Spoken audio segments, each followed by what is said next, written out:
বিয়ের প্রথম রাতে কোথায় বরের সাথে থাকবো সেটা না করে সতীনের বাচ্চার জন্য পিঠা তৈরি করতে হচ্ছে। রান্নাঘরে থাকা নতুন বউয়ের রাগী চেহারা দেখে ঠোঁটের কোণে কিঞ্চিত হাসির রেখা ফুটে ওঠে সিরাতের।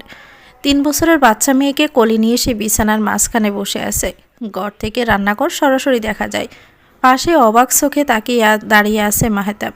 স্ত্রীর এমন রূপের সাথে সে মোটেও পরিচিত নয়। সিরাত, কি সমস্যা তোমার? নিমু আমার স্ত্রী, ওকে দিয়ে তুমি এভাবে কাজ করাতে পারো না। তাহলে আমি কে? তুমিও আমার স্ত্রী। গড়ে বউ বাচ্চা রেখে আরেকজনকে বিয়ে করার কোনো মানে হয় মাহতাব? তোমার সাথে 5 বছর তো মানিয়ে নেওয়ার অনেক চেষ্টা করলাম। তোমার প্রতি আমার কোনো অনুভূতি কাজ করে না, এতে দোষ কি আমার? অনুভূতি কাজ করে না, অথচ প্রতি রাতে আমার কাছে ঠিকই আসতে পারো। অনুভূতি যদি না থাকে তাহলে আমার কোলে তোমার বাচ্চা এলো কীভাবে? কাছে আসার সময় অনুভূতি ঠিকই জন্মায়, কিন্তু দায়িত্ব নেওয়ার বেলায় অনুভূতি শেষ। কথাগুলো বলার সময় রাগের সিরাতের চোখের কোণে পানি জমা হয়। বাচ্চাকে আঁকড়ে ধরে সে এক নজরে সামনে থাকা মানুষটাকে দেখে যাচ্ছে। এই মানুষটাকে তার কাছে বড্ড অচেনা লাগছে আজ। মাহতাব সিরাতের পাশে এসে বসে শান্ত স্বরে বলে, আমি তোমার বা আমাদের সন্তানের দায়িত্ব অস্বীকার করছি না, কিন্তু নিমুর প্রতিও আমার একটা দায়িত্ব রয়েছে। ওকে বিয়ে করে এ বাসায় এনেছি আমি। এখন চাইলেই ওকে বাসা থেকে আমি বের করে দিতে পারবো না। ভালো তো, বের করতে হবে না, থাকুক না এখানে এসে। আমি তোমার মতো মেয়ের সাথে এক বাসায় কিছুতেই থাকতে পারবো না। নিমুকে ঘরের ভিতরে প্রবেশ করতে দেখে সিরাত স্বাভাবিকভাবে বলে, তাহলে বেরিয়ে যাও, এ বাসা আমার, সামনে দাঁড়িয়ে থাকা মানুষটাও আমার। তুমি কোথা থেকে আসলে? হ্যাঁ, মাহতাব আমাকে ভালোবেসে বিয়ে করেছে। সে বিবাহিত জেনেও সম্পর্কে কেন জড়ালে তুমি? তুমি কেমন মেয়ে বলো তো? পরিবার থেকে কি কোনো সুশিক্ষা পাওনি, তাই না? খবরদার, আমার পরিবার তুলে কথা বলবে না তুমি। তুমি কেমন মেয়ে যে নিজের স্বামীকে ধরে রাখতে পারোনি? নিমু চিৎকারে বিরক্তি নিয়ে চোখ বন্ধ করে নেয় সিরাত। নিমুর হাত থেকে ফিটার নিয়ে বাচ্চাকে খাইয়ে দিতে দিতে বলে, মাহতাবের কথা অনুযায়ী আমি অনেক সরল সহজ একজন মানুষ। তো আমি কতটা সহজ সরল সেটা তো ওকে দেখাতে হবে। ওসব নিয়ে তুমি চিন্তা করো না, তুমিও আপাতত নিজের কথা ভাবো। সিরাতের কথায় গুরুত্ব না দিয়ে নিমু মাহতাবকে প্রশ্ন করে, আজ আমাদের বিয়ে হয়েছে, এই রাতটা আমাদের জন্য বিশেষ একটা রাত। তুমি কি সারা রাত তোমার প্রথম স্ত্রীর সাথেই থাকবে? মাহতাব লম্বা একটা শ্বাস নিয়ে সিরাতকে উদ্দেশ্য করে বলে, তুমি বাচ্চাকে নিয়ে অন্য ঘরে যাও। আগামীকাল নিমুর জন্য অন্য ঘরের ব্যবস্থা আমি করব। রাত বাজে এখন 11টা বেজে 26 মিনিট। এখন যদি আমি পুলিশকে কল করি সেটা কি ভালো দেখাবে মাহতাব? সিরাত, অবাক হওয়ার কিছু নেই। তুমি হয়তো জানোই না বিয়ের আগে আমি কেমন ছিলাম। আমাকে বেশি ঘাটানোর চেষ্টা করো না তুমি, ফল ভালো হবে না। এখন বের হয়ে যাও ঘর থেকে। মাহতাব আর কোনো কথা না বলে নিমোর হাত ধরে বের হয়ে যায় ঘর থেকে, অন্য ঘরে নিয়ে যায় তাকে। সিরাত দৃঢ় পায়ে দরজার সামনে এসে দরজা লাগিয়ে দেয়। তার পা যেন আর চলতে চাইছে না। বিছানার উপর বসে 3 বছর বয়সী ছোট্ট মেয়েটাকে বুকের মাঝে আগলে নেয় সে। এতক্ষণ ধরে চেপে রাখা নোনা পানির স্রোত চোখ বেয়ে উপসে পড়ছে। চোখ বন্ধ করে সে আনমনে ভাবে, বিয়ের আগে আমি এমন ছিলাম না মাহতাব। তোমার সাথে যখন আমার বিয়ে হলো তখন থেকে আমি ভালো বউ হওয়ার চেষ্টা করেছি। তোমার যেন আমাকে নিয়ে কোনো অভিযোগ না থাকে, সেই চেষ্টা করে গিয়েছি প্রতিনিয়ত। লক্ষ্মী বউ হওয়ার চেষ্টা করেছি। তুমি সব সময় আমাকে বলতে ভালোবাসো, আমাকে ছাড়া নাকি তুমি আর কাউকে নিয়ে ভাবতেই পারো না। অথচ সেই তুমি আজ অন্য একজনকে বিয়ে করে সেই বাসায় এনে তুললে, যেখানে তোমার প্রথম স্ত্রী আর সন্তান উপস্থিত। অনেক চেষ্টা করেও সিরাত নিজেকে সামলাতে পারল না। কোনো মেয়েই বা সহ্য করতে পারে না এমন কিছু। 5 বছরে একটা দিনও তুমি আমাকে বুঝতে দাওনি তোমার আরেকজনের প্রতি ভালো লাগা ভালোবাসা জন্মেছে। গতকাল অবধিও তুমি আমার সাথেই ছিলে, ভালোবেসে নিজের বুকের মাঝে আমাকে আগলে নিয়ে ঘুমিয়েছিলে। এক মুহূর্তের মাঝে ভালোবাসা এভাবে কিভাবে বদলায়? আমার 5 বছরের ভালোবাসা কেন এভাবে হেরে গেল মাহতাব? তোমাকে ভালোবাসার জন্য কোনো কমতি তো আমি রাখিনি। আনমনে কথাগুলো ভাবার সময় সিরাতের মনে পড়ে ঘন্টা দুয়েক আগের কথা, যখন সদর দরজা খুলে মাহতাবের সাথে নিমুকে দেখেছিল সে। কলিং বেলের আওয়াজে সদর দরজা খুলে দেয় সিরাত। হাসি মুখে দরজা খুলে মাহতাবের পাশে বিয়ের সাজে সজ্জিত এক নারীকে দেখে নিমিষেই তার মুখের হাসি মিলিয়ে যায়। অবাক চোখে সে প্রশ্ন করে, এসব কি মাহতাব? মাহতাব নির্লিপ্ত কণ্ঠে জবাব দিল, আমি নিমুকে বিয়ে করেছি, আজ থেকে সে আমার সাথে এ বাসায় থাকবে। কথাটা শুনে 2 পা পিছিয়ে যায় সে। কাঁপা কাঁপা কণ্ঠস্বরে সামনে থাকা মানুষটার দিকে প্রশ্ন ছুড়ে দেয়, কেন করলে এমনটা? তোমার মতো এত সরল একজনকে আমার স্ত্রী হিসাবে আমার পাশে মানায় না সিরাত। বিয়ের 5 বছর পরেও তুমি একই রকম রয়েছ। আমি বিরক্ত হয়ে গেছি তোমার উপর, তাই আমি নিমুকে বিয়ে করেছি। আমি ওকে ভালোবাসি। তোমার যদি নিমুর সাথে থাকতে সমস্যা হয় তাহলে তুমি চলে যেতে পারো। মাহতাবের কথাগুলো যেন কাটার মতো বিঁধে যায় সিরাতের শরীরে। 5 বছরের সংসারে নিজের সবটুকু দেওয়ার পরেও সে তার স্বামীর মন পায়নি ভেবে অবাক হলো সে। আজ তার গলা দিয়ে কোনো আওয়াজ বের হচ্ছে না, কান্নাগুলো সব দলা পাকিয়ে যাচ্ছে গলার মাঝে। তবুও সে জিজ্ঞেস করলো, এই 5 বছরে আমার প্রতি কি তোমার একটুও ভালোবাসা জন্মায়নি মাহতাব? মাহতাব খানিকক্ষণ চুপ থেকে বলে, হয়তো ভালোবাসি, কিন্তু আমি নিমুকে ছাড়তে পারবো না। ঘরে আমাদের 3 বছরের মেয়েটা ঘুমাচ্ছে। সে ঘুম থেকে উঠে যখন জিজ্ঞেস করবে কে এই মেয়ে, তখন কি জবাব দেবে তুমি তাকে? এই প্রশ্নের কোনো জবাব মাহতাব দিতে পারে না। আদৌ কি এই প্রশ্নের কোনো উত্তর আছে তার কাছে? কি হলো, আমার প্রশ্নের উত্তর দাও। আমি এত কিছু জানি না। এই মুহূর্তে আমি তোমার সাথে আর কোনো কথাও বলতে চাই না।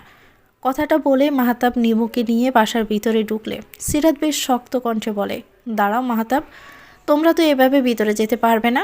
মানে, এই মুহূর্তে যদি আমি পুলিশকে কল করে জানাই যে আমার স্বামী আমার উপর অত্যাচার করে, এমনকি আমাকে বাসায় রেখে অন্য নারীদের সাথে সম্পর্ক রেখে দিনের পর দিন আমাকে ঠকিয়েছে, আর আজ সে অন্য একজনকে বিয়েও করে নিয়ে এসেছে, এরপর যদি বাসায় পুলিশ আসে সেটা কি ভালো হবে? এসব তুমি কি বলছো? তুমি কি পাগল হয়ে গেছো? এমন কিছু হোক সেটা যদি তুমি না চাও তাহলে আমি যা বলবো সেটাই করবে তুমি। এরই মাঝে বাচ্চার কান্নার আওয়াজ পেয়ে ঘরে ছুটে যায় সিরাত। মেয়েকে কোলে নিয়ে মাহতাবের উদ্দেশ্যে বলে, তোমার নতুন বউকে বলো বাচ্চার জন্য ফিডার তৈরি করে আনতে। অসম্ভব, আমি পারবো না। নিমুর কথায় সিরাত সরু চোখে মাহতাবের দিকে তাকিয়ে বলে, কল করব পুলিশকে? না থাক, আমি ওকে বলছি। মাহতাবের মুখে বয়ের ছাপ দেখে মুচকি মুচকি হাসে সিরাত। নিমু, দয়া করে আর কথা বাড়িও না, আমি সব কিছু সামলে নেব। আপাতত তুমি রান্নাঘরে গিয়ে বাচ্চার জন্য ফিডার তৈরি করে আনো। মাহতাব, ঝামেলা করো না নিমু। এই মুহূর্তে কোনো ঝামেলা না চাইলে যা বলছি তুমি সেটা করো। একরাশ রাগ নিয়ে নিমু ঘর থেকে বের হয়ে যায়। কি ব্যাপার সিরাত, সকাল 10টা বাজতে চললো, তুমি এখনও কিছু রান্না করলে না কেন?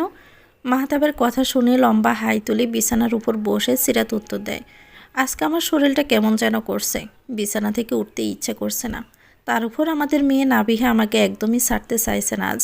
তাহলে আমরা কি না খেয়ে থাকবো? তা কেন? তুমি তোমার নতুন বউকে বলো আজকে রান্নাটা করে ফেলতে। সিরাতের কথা শেষ হতে নিমো খানিকটা চেঁচিয়ে বলে, আমি রান্না করতে পারবো না। আমার বাবার বাড়িতে আমি নিজের হাতে খাবার বেড়ে নিয়েও কখনো খাইনি।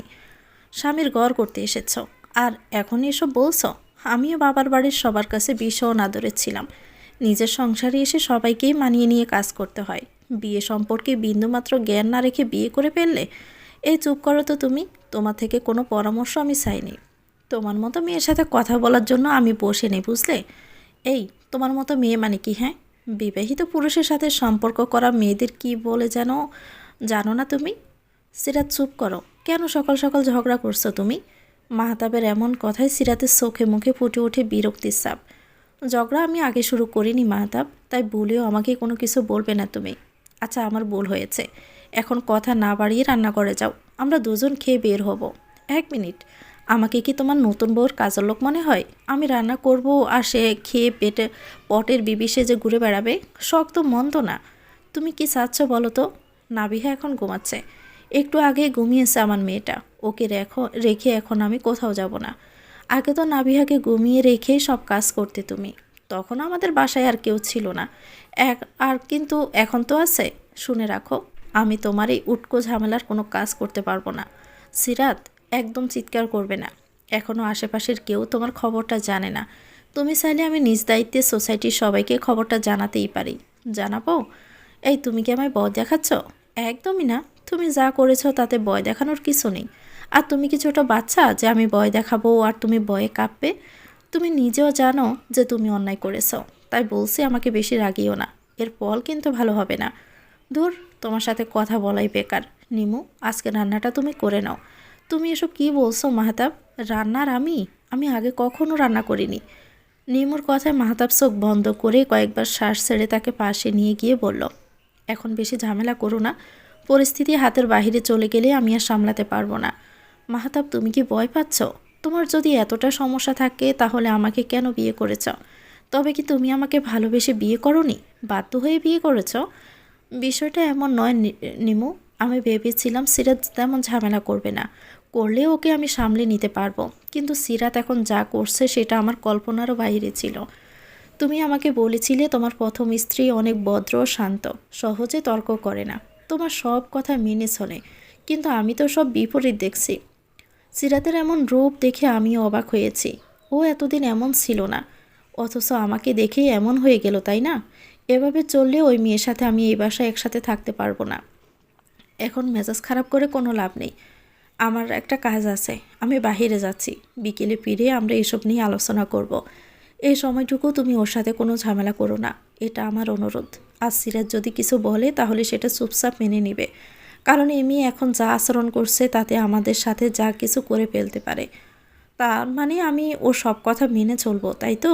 তুমি কি আমাকে তোমার স্ত্রী আর মেয়ের দেখভাল করার জন্য বিয়ে করেছো? না, আপাতত যা বলছি সেটা করো। বিকেলে বাসায় এসে আমি নিজে সিরাতের সাথে কথা বলবো, তুমি চিন্তা করো না।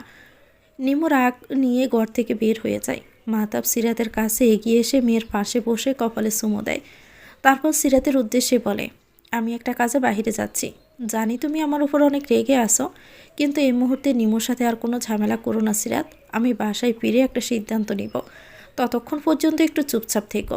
সিরাত শান্ত স্বরে বলে, কী সিদ্ধান্ত নেবে তুমি? আমাকে ডিভোর্স দেওয়ার সিদ্ধান্ত? মাহতাব কিছু না বলে এক পলক সিরাতের দিকে তাকিয়ে চুপচাপ ঘর থেকে বেরিয়ে যায়। সিরাত দরজার পানে চেয়ে মুচকি হাসে। চোখের কোণে পানি জমলেও এবার সে আটকে নেয় সে পানি, চোখের কোণ বেয়ে গড়িয়ে পড়তে দেয় না। 5 বছর তোমার সাথে সংসার করেছি আমি, 5টি বছর নিজের পুরনো রূপ ভুলে শুধুমাত্র তোমার জন্য নতুন রূপে নিজেকে সাজিয়েছি আমি। চারপাশে এত এত বিবাহ বিচ্ছেদ দেখে আমি ভয় পেয়েছিলাম, তাই তোমার মনের মতো হওয়ার চেষ্টা করেছি সব সময়। কিন্তু ছেলেদের তো একজনে বেশি দিন মন টেকে না। সমস্যা নেই মাহতাব, তুমি যে সিরাতকে সহজ সরল ভেবে অবজ্ঞা করছো, এবার সেই সিরাতের আসল রূপ তুমি দেখবে। আমি এমন একজন হয়ে যাব যাকে দেখে সমাজের অনেক মেয়ে নিজেদের পাল্টানোর উৎসাহ পাবে। তুমি ভুল জায়গায় ভুল সিদ্ধান্ত নিয়ে ফেলেছ মাহতাব।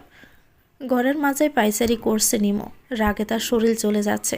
2 হাত মুষ্টিবদ্ধ করে পাশের টেবিলে শব্দ করে সে নিজের রাগ নিয়ন্ত্রণের চেষ্টা করেও ব্যর্থ হয়। আমি এমনি এমনি মাহতাবকে বিয়ে করিনি সিরাত, তুমি কি ভেবেছ তো যে আমার উপর হম্বিতম্বি করবে? তাহলে তুমি ভুল ভাবছ। আমি অবিবাহিত হওয়া সত্ত্বেও মাহতাবকে বিয়ে করেছি, তার পিছনে অবশ্যই কারণ আছে। যদিও ভেবেছিলাম তুমি তেমন ঝামেলা করবে না, কিন্তু একবার যখন ঝামেলা করেই ফেলেছ তখন তোমাকে তো আমি ছেড়ে দিব না। আপন মনে কথাগুলো বলে নিজের ফোনটা হাতে নেয় সে। একটা নাম্বারে কল দিয়ে অপেক্ষা করে অপর পাশের ব্যক্তির হ্যালো বলার আশায়। হ্যালো। কাঙ্ক্ষিত মানুষের কণ্ঠ শুনে নিমু বলে ওঠে, কেমন আছিস? ভালো থাকি কিভাবে বল? তুই আমাদের কাউকে কিছু না বলে বিয়ে করে ফেললি, একবার জানাবি তো নাকি? রাগ করিস না তুলি, আমি আসলে কাউকে জানানোরই সময় পাইনি। হঠাৎ করে আমি আর মাহতাব বিয়ের সিদ্ধান্ত নিয়েছি, তাই তেমন কাউকেই জানানো হয়নি। মাহতাব ভাইয়া না বিবাহিত? তাহলে তোরা এত জলদি কেন বিয়ে করলি? আমার একা থাকতে সমস্যা হচ্ছিল, একটা আশ্রয়স্থলের প্রয়োজন ছিল আমার, তাই এই মুহূর্তে ওকে বিয়ে করা ছাড়া আমার কাছে আর কোনো উপায় ছিল না। আচ্ছা তারপর বল, হঠাৎ আমাকে কল দিলি যে? আমি তোর সাথে দেখা করতে চাই তুলি, বিশেষ কোনো প্রয়োজন? দেখা করেই সব কিছু বলবো। তুই আগামীকাল ব্যস্ত থাকবি? না, তেমন কোনো কাজ নেই আগামীকাল। আচ্ছা ঠিক আছে, আমি তোকে আজ রাতে দেখা করার সময় আর ঠিকানা জানিয়ে দিব। এখন রাখছি। আচ্ছা।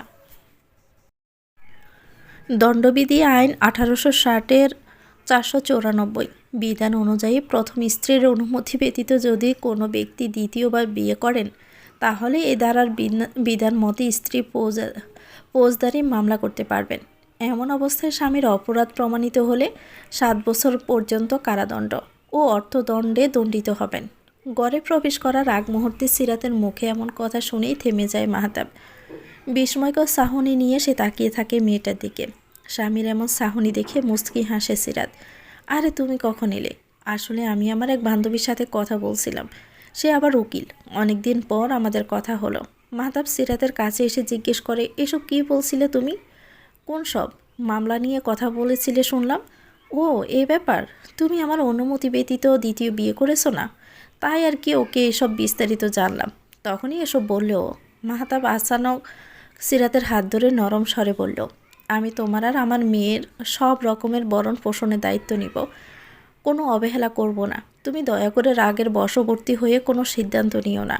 হুট করে কোনো সিদ্ধান্ত তো আমি নিব না। শোনো, তুমি আমার কথা মতো চললে আমি চুপ থাকবো, কিন্তু আমাকে রাগালে বিষয়টা তেমন একটা ভালো হবে না। কি চাও তুমি? আমার প্রথম শর্ত হলো তুমি আর নিমু যে স্বামী স্ত্রী এটা বাহিরের কাউকে জানানো যাবে না, কারণ আমি চাই না আমার মেয়ের সামনে কেউ বলুক তোমার বাবা তো তোমার জন্য সৎমা এনেছে নাবিহা।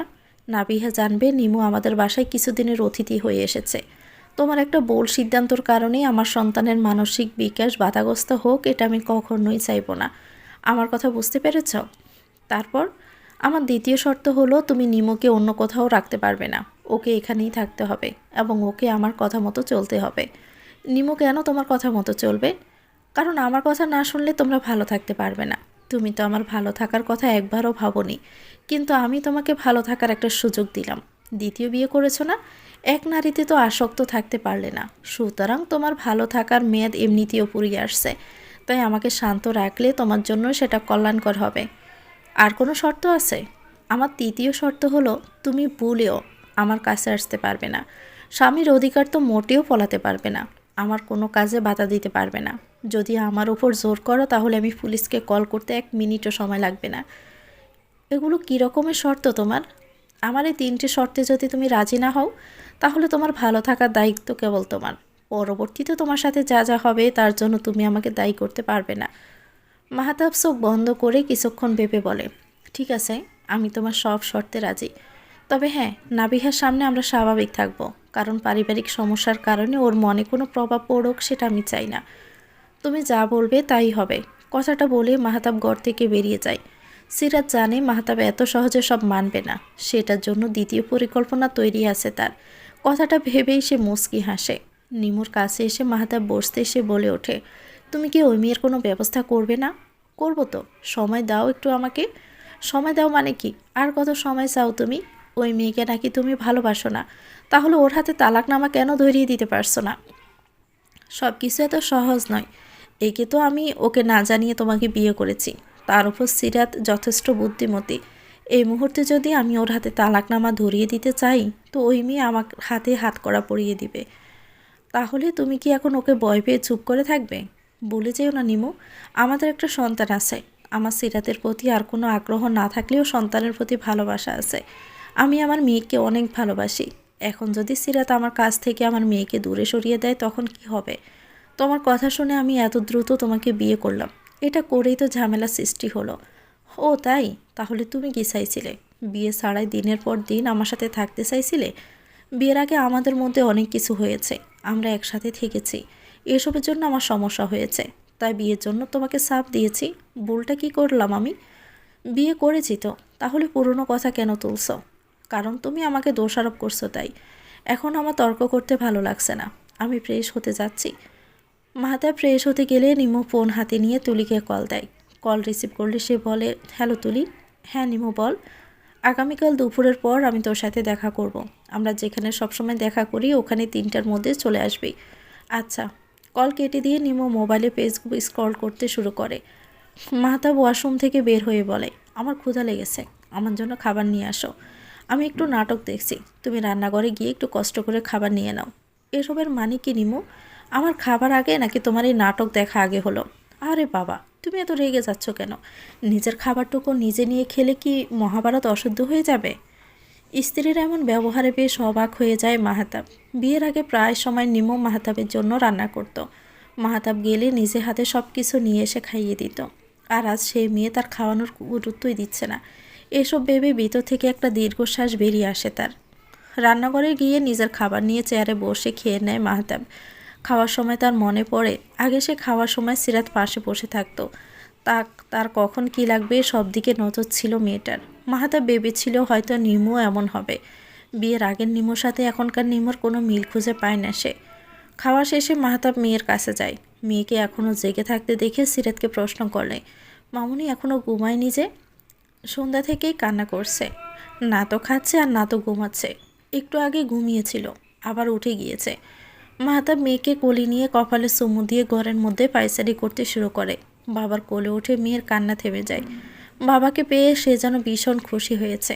কান্না থেমে গিয়ে তার মুখে হাসি ফুটে ওঠে নিমিষেই। আমার আম্মুটার কি হয়েছে শুনি? কান্না করছো কেন তুমি আম্মু? আদো আদো কণ্ঠে নাবিহা জবাব দেয়, বাবা আমার ঘুমাতে ইচ্ছে করছে না। মেয়ের কথা শুনে মাহাতাব হেসে বলে, তাহলে কি করতে ইচ্ছে করছে? তোমার সাথে বেরু করতে যাব। কিন্তু এখন তো রাত হয়ে গিয়েছে আম্মু, তোমাকে আমি কাল সকালে বেরু করতে নিয়ে যাব কেমন? এখন তুমি ঘুমিয়ে যাও। বাবার কথা শুনে মেয়ের মনটা হয়তো খারাপ হয়ে যায়, সে ঠোঁট ফুলিয়ে ফুপিয়ে ওঠে। সিরাত, আমার ডেবিট কার্ড ফ্রিজ কে করে দিয়েছে? গড় গোছাতে গোছাতে সিরাত জবাব দেয়, আমি। কিসের জন্য এমন করলে তুমি? তুমি রেগে যাচ্ছ কেন? আমাদের তো ব্যাংক থেকে এখন টাকা তোলার কোনো প্রয়োজন নেই। আর আমি শুনলাম তুমি আজকাল একটু বেশি টাকা খরচ করছো। আমাদের মেয়ের একটা ভবিষ্যৎ আছে না? এভাবে টাকা খরচ করলে জমাবে কি? তাই বলে তুমি আমাকে না জানিয়ে এমন একটা কাজ করে ফেললে? অযথা কাজে টাকা ব্যয় করা আমার একদমই পছন্দ নয় মাহাতাব। এই কথাটা তো তুমি আগে থেকেই জানো। যাই হোক, কার্ড যেহেতু আমরা দুজনেই ব্যবহার করতে পারি এবং তুমি আমার নামে ওই ব্যাংক অ্যাকাউন্ট খুলেছিলে আমাদের বিয়ের পর, তাই আমি চাই টাকাগুলো আমাদের মেয়ের কাজে লাগুক। প্রতি মাসে তোমার হাতে যে টাকা আসে সেখান থেকে কিছু টাকা ব্যাংকে রেখে বাকিটা তো তুমি খরচই করো। আপাতত ব্যাংক থেকে আর কোনো টাকা তোলার দরকার নেই, কিন্তু আজকে আমার কিছু টাকা লাগবে, যেটা ব্যাংক থেকেই তুলতে হবে। কত টাকা লাগবে? 25,000 টাকা। এত টাকা কেন লাগবে? মাহাতাব কিছুক্ষণ থেমে জবাব দেয়, নিমুর দরকার ছিল আর কি। ওই মেয়ের জন্য তুমি আমাদের মেয়ের ভবিষ্যৎ অন্ধকার করতে চাও? এমনিতেও তোমাকে ভরসা নেই, কবে না জানি আমাদের মেয়েকেও ভুলে যাও, তুমি তার কোনো নিশ্চয়তা নেই। আমি নাবিহাকে অনেক ভালোবাসি সিরাত, ওর ভবিষ্যৎ নিয়ে আমি যথেষ্ট চিন্তা করি। সিরাত তাচ্ছিল্যের হাসি হেসে বলে, যদি তাই হতো তাহলে তুমি অন্য নারীতে আসক্ত হতে পারতে না। মেয়ের কথা চিন্তা করে হলেও আমার সাথে সুখে শান্তিতে সংসার করতে। যে পুরুষ বিয়ের 5 বছরের মধ্যে অন্য নারীর প্রতি দুর্বল হয়ে যায়, সে আর যাই হোক কাউকে মন থেকে ভালোবাসতে পারে না। আমার প্রতি ভালোবাসা তোমার এত দ্রুত শেষ হয়ে গেল? তাহলে তো বলতেই হয়, এই 2 দিন পর নাবিহাকে ভুলে যেতেও তোমার সময় লাগবে না। তোমার সাথে এসব বিষয়েও আমি এখন কোনো তর্ক করতে চাচ্ছি না। আচ্ছা শোনো, আজকের মতো টাকা তুলতে দাও সিরাত, নয়তো আরেকটা ঝামেলা সৃষ্টি হবে। ঝামেলা হলে হোক, তাতে আমার সমস্যা নেই, কিন্তু আমি কোনো উটকো ঝামেলার পিছনে তোমাকে এভাবে টাকা খরচ করতে দিতে পারবো না। তোমার কি মনে হচ্ছে না তুমি বাড়াবাড়ি করছো? করলে করছি, আমাদের মেয়ের জন্য করছি। আশা করি এতে তোমার কোনো সমস্যা নেই। মাহাতাব আর কিছু না বলে বিরক্তিকর চেহারা নিয়ে ঘর থেকে বের হয়ে যায়। সিরাত সেদিকে তাকিয়েও কিচ্ছু বলে না। ঘরে এসে নিমুর প্রশ্নের মুখোমুখি হতে হয় মাহাতাবকে। টাকা তুলেছ? আমার কিন্তু আজ দুপুরের মধ্যে টাকাগুলো লাগবে। এতগুলো টাকা দিয়ে তুমি কি করবে? আমার একটু দরকার আছে। বলেছি তো। কি দরকার সেটা তো বলনি। তুমি আমাকে এত প্রশ্ন কেন করছো? তোমার এত এত টাকার মধ্য থেকে মাত্র 25,000 টাকা তুমি আমাকে দিতে পারছো না? আমি আজকে টাকা দিতে পারবো না তোমাকে। কেন? আমার কাছে এই মুহূর্তে টাকা নেই। ঢাকা শহরে তোমার বাবার দুইটা 5 তলা বিল্ডিং রয়েছে। তোমাদের নাম করা একটা রেস্তোরাঁ আছে, প্রতি মাসে সেখান থেকে টাকা তো আসেই। তার উপর তোমার নিজস্ব একটা ফ্যাক্টরি আছে।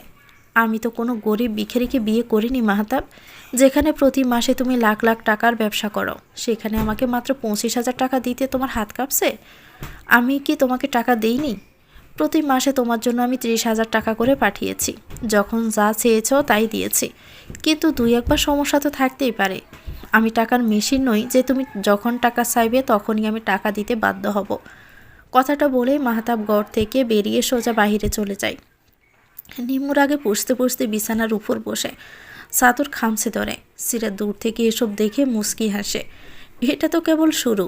এই সিরাত যে তোমাদের সাথে আরও কী কী করবে সেটা তোমরা ভাবতেও পারছো না। আমি ভালোর 12 আর খারাপের জম। মাম্মি, আমার ক্ষুধা লেগেছে। মেয়ের পাশে বসে সিরাত কোলে তুলে নেয় তাকে, গালে চুমু দিয়ে বলে, তুমি এখানে বসে খেলনা দিয়ে খেলতে থাকো, আমি এক্ষুনি তোমার জন্য খাবার বানিয়ে নিয়ে আসছি। ছোট্ট মেয়েটা মায়ের কথায় সম্মতি জানিয়ে খেলতে শুরু করে। মেয়ের মুখে হাসি দেখে সিরাত পরম শান্তি অনুভব করে। মেয়েকে বুকের মাঝে আগলে নেয় সযত্নে। তোমার জন্য আমি সব করতে পারি সোনা মা আমার। তুমি যেন সুন্দরভাবে বেড়ে উঠতে পারো তার জন্য তোমার মা সব কিছু করতে রাজি আছে। দুপুরে নিজের মতো রান্না করে খেয়ে ঘরে গিয়ে একটু বিশ্রাম নেয় সিরাত। এমন সময় তৈরি হয়ে নেয় নিমু বেরিয়ে পড়ে তুলির সাথে দেখা করার উদ্দেশ্যে। কাঙ্ক্ষিত স্থানে পৌঁছে বান্ধবীকে দেখে খুশিতে আলিঙ্গন করে তাকে। এরপর একটা জায়গায় বসে তুলি জিজ্ঞেস করে, কি অবস্থা তোর? কেমন আছিস? আর অবস্থা? ওই মেয়ে তো আমাকে জ্বালিয়ে মারছে। কার কথা বলছিস? মাহতাবের প্রথম স্ত্রী সিরাত। ওই মেয়ে আবার কি করেছে? মাহতাব তো আমাকে বলেছিল ওর স্ত্রী খুবই ভালো, ওর সব কথা শুনে চলে, অনেক নাকি ভালোবাসে ওকে। অথচ আমি গিয়ে দেখলাম ওই মেয়ে মাহতাবের উপর ছুরি গোড়ায়, শুধু হুকুম আর হুকুম। আর ছাড় তো ওই মেয়ের কথা, তুই যে কারণে মাহতাব ভাইয়াকে বিয়ে করেছিস সেদিকে মনোযোগ দে।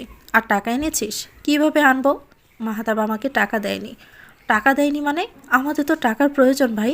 আমি জানি, এই প্রথম মাহতাব আমাকে একটা টাকাও দিল না। আচ্ছা, বাবা মা কেমন আছে? তারা তো ভালো আছে, কিন্তু তোর ভাই টাকার জন্য পাগল হয়ে যাচ্ছে। আমি চেষ্টা করব আগামী সপ্তাহে টাকা পাঠানোর। আমাকে কিছুদিন সময় দে। আমার তো কিছু না ভাই, তোকে তো গতকাল রাতে কল করে সব বললাম। তোর ভাইয়ের চাহিদা দিন দিন বেড়েই চলছে। আমাকে রাত 11টার দিকে কল করে বলল, আপুকে বলো আমার জন্য তাড়াতাড়ি টাকা পাঠাতে। তোকে নাকি কলও করেছিল? হ্যাঁ, গতকাল আমাকে কল করেছিল, কিন্তু রেগেছিলাম আমি ওই সময়, তাই বলেছিলাম টাকা দিতে পারবো না। আচ্ছা, এসব বাদ দে। তোর কি রাফির সাথে কথা হয়? রাফির কথা শুনে নিমন মুখটা শুকিয়ে যায়। শান্ত কণ্ঠে বলল, যোগাযোগ করতে চেয়েছিল, আমি ইচ্ছে করে যোগাযোগ করিনি। ওর সাথে যা যা করেছিস, আমার তো মনে হয় যে রাফি তোকে এত সহজে ছেড়ে দিবে। যা করার করুক গে, আমি ওকে ভয় পাই না। আচ্ছা শোন, আমাকে এখন যেতে হবে, আমি পরে তোর সাথে কথা বলবো, ঠিক আছে? আমি কল করব তোকে, দেখা করার প্রয়োজন হলে তারিখের সময় জানিয়ে দিব। তুই সাবধানে যা। আচ্ছা, ভালো থাকিস। নিমো হাসি মুখে বান্ধবীকে বিদায় জানিয়ে বাসা যাওয়ার উদ্দেশ্যে গাড়িতে ওঠে। রাফির নামটা শোনার পর থেকে তার বুক কাঁপছে। সে কোনোভাবেই তার অতীত মনে করতে চায় না, তবুও কেন যেন বারবার তার অতীত কোনো না কোনোভাবেই তার সামনে চলে আসছে। গালে হাত দিয়ে রক্তচক্ষু নিয়ে সিরাতের দিকে তাকিয়ে আছে মাহতাব। সিরাত হেসে চোখের ইশারায় বোঝায়, খুব লেগেছে তাই না? মাহতাবের যেন সহ্য হয় না এই সাহনি, কিন্তু সে কিছু বলার আগেই নজরুল শেখ হুঙ্কার দিয়ে ওঠেন। ছেলের দিকে তাকিয়ে দাঁতে দাঁত চেপে বলেন, আমার ছেলে হয়ে তুমি কিভাবে পারলে এমন একটা কাজ করতে? মাহতাব জিব্বা দিয়ে শুকনো ঠোঁট জোড়া ভিজিয়ে নিয়ে বলে, বাবা তুমি আমাকে ভুল বুঝছ। ভুল বুঝছি আমি? তাহলে ঠিক কোনটা তুমিই বলো আমাকে। মাহতাব কোনো কিছু না বলে এক ধ্যানে সিরাতের দিকে তাকিয়ে থাকে। স্বামীর এমন চেহারা দেখে সিরাত নজরুল শেখের কাছে এগিয়ে এসে বলে, বাবা আপনার ছেলের কাছে এই মুহূর্তে বলার মতো কোনো কিছুই নেই। সে এই মেয়েকে বিয়ে করে এই বাসায় নিয়ে এসেছে প্রায় 10-12 দিন হয়ে গেল। এতদিন আমি চুপ করেছিলাম, কিন্তু আজ আপনার ছেলে আমাকে কি বলেছে জানেন? কি বলেছে? সে বলেছে আমি তোমাকে কেন ভয় পাবো। আমার তো টাকার অভাব নেই, আমি চাইলে টাকা দিয়ে সবার মুখ বন্ধ করে দিতে পারি। তোমার যা ইচ্ছে করে নাও, আমি আমার স্ত্রীকে নিয়ে এ বাসাতেই থাকবো। এসব শোনার পরেও কি আমার চুপ করে থাকা ঠিক হতো বাবা? সিরাতের কথা শুনে নজরুল শেখের রাগ তরতরিয়ে বেড়ে যায়। রাগ বাড়িয়ে দেওয়ার জন্য সিরাত বলে, আমি সহজ সরল বলে আমি নাকি তার আমাকে আর ভালো লাগে না। ভালো মানে ভালো জিনিস আপনার ছেলের ঠিক পছন্দ হয় না, তাই সেসবই পছন্দ যেসব জিনিস আগে ব্যবহার করা হয়ে গিয়েছে। নিমুর মুখ রাগে লাল বর্ণ ধারণ করেছে। এর মাঝে কলিং বেলের আওয়াজ পেয়ে সিরাত দরজা খুলে দেয়। তার বাবা মা ফুফি আর দুজন বোন এসেছে। ভিতরে এসো তোমরা। ভিতরে এসে সিরাতে থেকে 4 বছরের বড় ফুফাতো বোন মাহতাবের কলার ধরে চিৎকার করে বলে, তো সাহস হলো কিভাবে আমার বোনকে ঠকানোর? এত স্পর্ধা কোথায় পেলে তুমি? আপু শান্ত হও তুমি, ওর কলা ছেড়ে দাও। বোনের মুখে এমন কথা শুনে অবাক হয় মালিহা। মাহতাবের কলা ছেড়ে দিয়ে বোনের কাছে এসে জিজ্ঞেস করে, তুই শান্ত আছিস কিভাবে রাত? এই ছেলে তোর মতো একজনকে ঠকিয়ে আরেকটা কে বিয়ে করলো, আর তুই চুপচাপ সব মেনে নিচ্ছিস? কে বললো মেনে নিচ্ছি? সে হয়তো আমাকে চেনে না, কিন্তু আমার বাড়ির মানুষজন তো আমাকে চেনে। আমি কি সত্যি মেনে নেওয়ার মতো মেয়ে আপু? না, আজকে তোমাদের সবাইকে আমি বিশেষ একটা কারণে ডেকেছি। কী কারণ? শাশুড়ি মার্জিয়া শেখের প্রশ্নে সিরাত উত্তর দেয়, আপনার ছেলে যে আমাকে ঠকিয়ে অন্য একজনকে বিয়ে করলো, তার শাস্তি দিতে হবে না বলুন মা? এসব কি বলছো তুমি বৌমা? আমার ছেলেকে কি শাস্তি দিতে চাও তুমি? আমি ভাবছি এখন এখানে পুলিশ ডাকবো। আপনার ছেলে আমাকে বলেছে পুলিশকে নাকি তার পকেটে নিয়ে ঘুরে সে। আমিও দেখতে চাই কতজন পুলিশকে সে নিজের পকেটে রাখে। তুমি শান্ত হও, নিজের স্বামীকে এখন জেলে ঢুকাবে তুমি? কেমন মেয়ে তুমি? হ্যাঁ, মানছি আমার ছেলে ভুল করেছে, কিন্তু এই সমাজে 2 বউ নিয়ে অনেক মানুষই সংসার করছে। তার জন্য কি এখন আমার ছেলেকে জেলের ভাত খেতে হবে নাকি? মার্জিয়া। স্বামীর চোখ রাঙানো দেখে চুপ হয়ে যায় মার্জিয়া শেখ, কিন্তু সিরাত চুপ করে থাকে না। শাশুড়ি মায়ের কাছে গিয়ে বলে, এটা বড় কোনো অন্যায় নয় তাই না মা? তাহলে একটা কাজ করি, বাবাকে আরেকটা বিয়ে করিয়ে দেই। এমনিতেও আপনার সাথে এক বাড়িতে এতগুলো বছর ধরে বাবা যে অনেক কষ্টে সংসার করছে, এটা কিন্তু আমি জানি। আপনি এমন একজন মানুষ যার জন্য মাত্র 1 বছরের সন্তানকে কোলে নিয়ে আমাকে আমার শ্বশুরবাড়ি ছাড়তে হয়েছে। কেবল আপনার জন্য আমাকে আলাদা বাসায় থাকতে হয় এখন। নতুন শাশুড়ি মা এলে আমার ভালোই হবে বলুন? ছেলের বউয়ের মুখে এমন কথা শুনে মার্জিয়া শেখ বিরক্তিকর চাহনি নিয়ে তার দিকে তাকিয়ে আপন মনে বলে ওঠে, অসভ্য মেয়ে একটা। এতক্ষণ চুপ করে সব কিছুই দেখলাম, কিন্তু আর নয়। আমার মেয়েকে আমি কিছুতেই এখানে আর থাকতে দিব না। আমার একমাত্র মেয়ে কষ্ট পাবে আর আপনার ছেলে ভালো থাকবে, সেটা কিন্তু আমি হতে দিব না বেআই সাহেব। শাহেদ ইসলামের কথায় সহমত জানায় সিরাতের মা ইতি ইসলাম। বাবা মায়ের এমন অবস্থা দেখে সিরাত বলে, তোমাদের আমি এ কারণে এখানে ডাকিনি মা, যা তোমরা আমাকে এখান থেকে যে নিয়ে যাবে। মানে কি রাত? আমার মেয়ে দিনের পর দিন এখানে থেকে কষ্ট পাবে আর আমরা চুপচাপ দেখে যাব? না মা, আমি জানি তোমাদের খারাপ লাগছে, কিন্তু আমি তো আমার সংসার ছেড়ে কোথাও যাব না। আপু তুই এখনও কি বলছিস সেগুলো? এটা কি আর তোর সংসার আছে? তুবা, সংসার কিন্তু আমারই। আমি একটু একটু করে আমার এই সংসার সাজিয়েছি। আমার 5 বছরের শ্রম আছে এই সংসারে। আমার ছোট্ট এই সংসার নিয়ে আমি কত স্বপ্ন বুনেছি তুই জানিস? সেই সংসার ছেড়ে আমি তো কোথাও যাব না। তোর সুখের সাম্রাজ্যে যে এখন নতুন রানী হয়ে এসেছে রাত, তাতে কি হয়েছে আপু? হুট করে ঝামেলার জন্য আমি নিজের সাম্রাজ্য ছেড়ে দিব কেন? এই 2 দিনের এক মেয়ে এসে আমাকে আমার সংসার থেকে বের করে দিবে, আর আমি অসহায় মেয়ের মতো মুখে কাপড় গুজে কাঁদতে কাঁদতে বের হয়ে যাবো এই বাসা ছেড়ে? তা তো হবে না। তাহলে কি করতে চাইছো তুমি? ফুফিমা, আমি আজ তোমাদের এখানে ডেকেছি আমার একটা সিদ্ধান্ত জানানোর জন্য। কী সিদ্ধান্ত? বাবার প্রশ্ন শুনে সিরাত কিছুক্ষণ চুপ থেকে লম্বা একটা শ্বাস ছেড়ে বলল, আজ থেকে মাহতাবের সাথে যা যা হবে তার জন্য কেউ আমাকে দায়ী করতে পারবে না, কিন্তু আমার সামান্য ক্ষতি হলেও তার সমস্ত দায়ভার নিতে হবে মাহতাবকে। মাহতাবের নিমুকে ডিভোর্স দিতে হবে না, কিন্তু সে ভুল করেও আমাকে ডিভোর্স দেওয়ার কথা ভাবতে পারবে না। যদি আমার উপর সে এবং তার দ্বিতীয় স্ত্রী কোনো রকম অত্যাচার করে, তাহলে সেই মুহূর্তে তাদের বিরুদ্ধে আমি যে কোনো স্টেপ নিতে পারবো। এতে করে যে কেউ আমার কাছে এসে কফিয়ত চাইতে পারবে না। এবং সবচেয়ে গুরুত্বপূর্ণ কথা হলো, মাহতাব নিমুকে নিয়ে অন্য কোথাও যেতে পারবে না। ওদের এখানেই থাকতে হবে, নতুবা আমি ওদের বিরুদ্ধে মামলা করব। এসব তুমি কি বলছো? আমি কি তোমার দাস? একদমই না, তুমি আমার দাস নও। তবে আমার কথা না শুনলে তোমার বাবার সম্পত্তি থেকে তুমি বঞ্চিত হবে। মানে? মানেটা আমি তোমাকে বুঝিয়ে বলছি। তুমি যদি সিরাতকে ডিভোর্স দাও কিংবা ওর কোনো ক্ষতি করো, তাহলে তোমার জন্য বরাদ্দ আমার সমস্ত সম্পত্তি ট্রাস্টে চলে যাবে। বাবা, সিরাতকে আমি এমনি এমনি শেখ পরিবারের বউ করে আনিনি। এই মেয়েটা আমার জীবন বাঁচিয়েছিল, নিজের জীবনে ঝুঁকির মাঝে রেখে আমাকে বাঁচিয়েছে। সে শুধু আমার বৌমা নয়, সে আমার মেয়ে। তোমরা অনেক কিছুই জানো না সিরাতের বিষয়ে। আমি চেয়েছিলাম আমার ছেলের সাথে মেয়েটা সুখে থাকুক, কিন্তু মাহতাব, তুমি আজ আমার সমস্ত বিশ্বাস ভেঙে ফেলেছ। বাবার কোনো কথাই যেন বোধগম্য হলো না মাহতাবের কাছে। কি বলছে এসব তার বাবা? বাবা, আমি তোমার কোনো কথাই বুঝতে পারছি না। বুঝতে হবেও না তোমাকে, তুমি শুধু আমার কথা বুঝলেই হবে। কথা বলার সময় সিরাতের ঠোঁটে আপনা আপনি হাসি ফুটে ওঠে। চোখের কোণে পানি আর চোখে ভয়ঙ্কর রাগ নিয়ে সিরাত একমনে চেয়ে আছে তার সামনে দাঁড়িয়ে থাকা মানুষটার দিকে। রাগে হাতের মুঠো শক্ত হয়ে এসেছে তার, তবুও চোখ থেকে এক ফোঁটা অশ্রু গড়িয়ে পড়তে দিচ্ছে না সে। তুমি আমার গায়ে হাত তুলে মাহতাব? হ্যাঁ তুললাম। তোমাকে আমি অনেক ভালো ভেবেছিলাম, মনে করেছিলাম তুমি আমাকে ভালোবাসো। তোমার উপর বিশ্বাস ছিল আমার, কিন্তু তুমি আজ সমস্ত বিশ্বাস ভেঙে দিলে। এতদিন তোমার সমস্ত কথা মেনে নিয়েছিলাম বাবার কথা ভেবে। আমার পরিবারে একমাত্র বাবা তোমাকে পছন্দ করে। আমার মা কিংবা আমার বোন কেউই তোমাকে সহ্য করতে পারে না। আসলে তোমার মতো মেয়েকে সহ্য করা যায়ও না। ও তাই? আচ্ছা তুমি কি ভেবেছিলে বলো তো? তুমি আমাকে ঠকিয়ে আমাদের সন্তানের কথা না ভেবে অন্য একজনকে বিয়ে করে বাসায় তুলবে, আর আমি তোমাদের সাদরে বরণ করে নিব? বিশ্বাসের কথা তো তোমার মুখে মানায় না মাহতাব। যে পুরুষ ঘরে বউ রেখে বাহিরে অন্য নারীদের সাথে অন্তরঙ্গ মুহূর্ত কাটায়, সে আর যাই হোক বিশ্বাসযোগ্য হতে পারে না। যে নিজেই বিশ্বাসের মর্যাদা রাখতে জানে না, সে কোন মুখে আবার বিশ্বাসের কথা বলে? হ্যাঁ? সিরাতের চিৎকারে চোখ খিচে বন্ধ করে নেয় নিমু। মাহতাব অবাক চোখে সিরাতের দিকে তাকিয়ে আছে।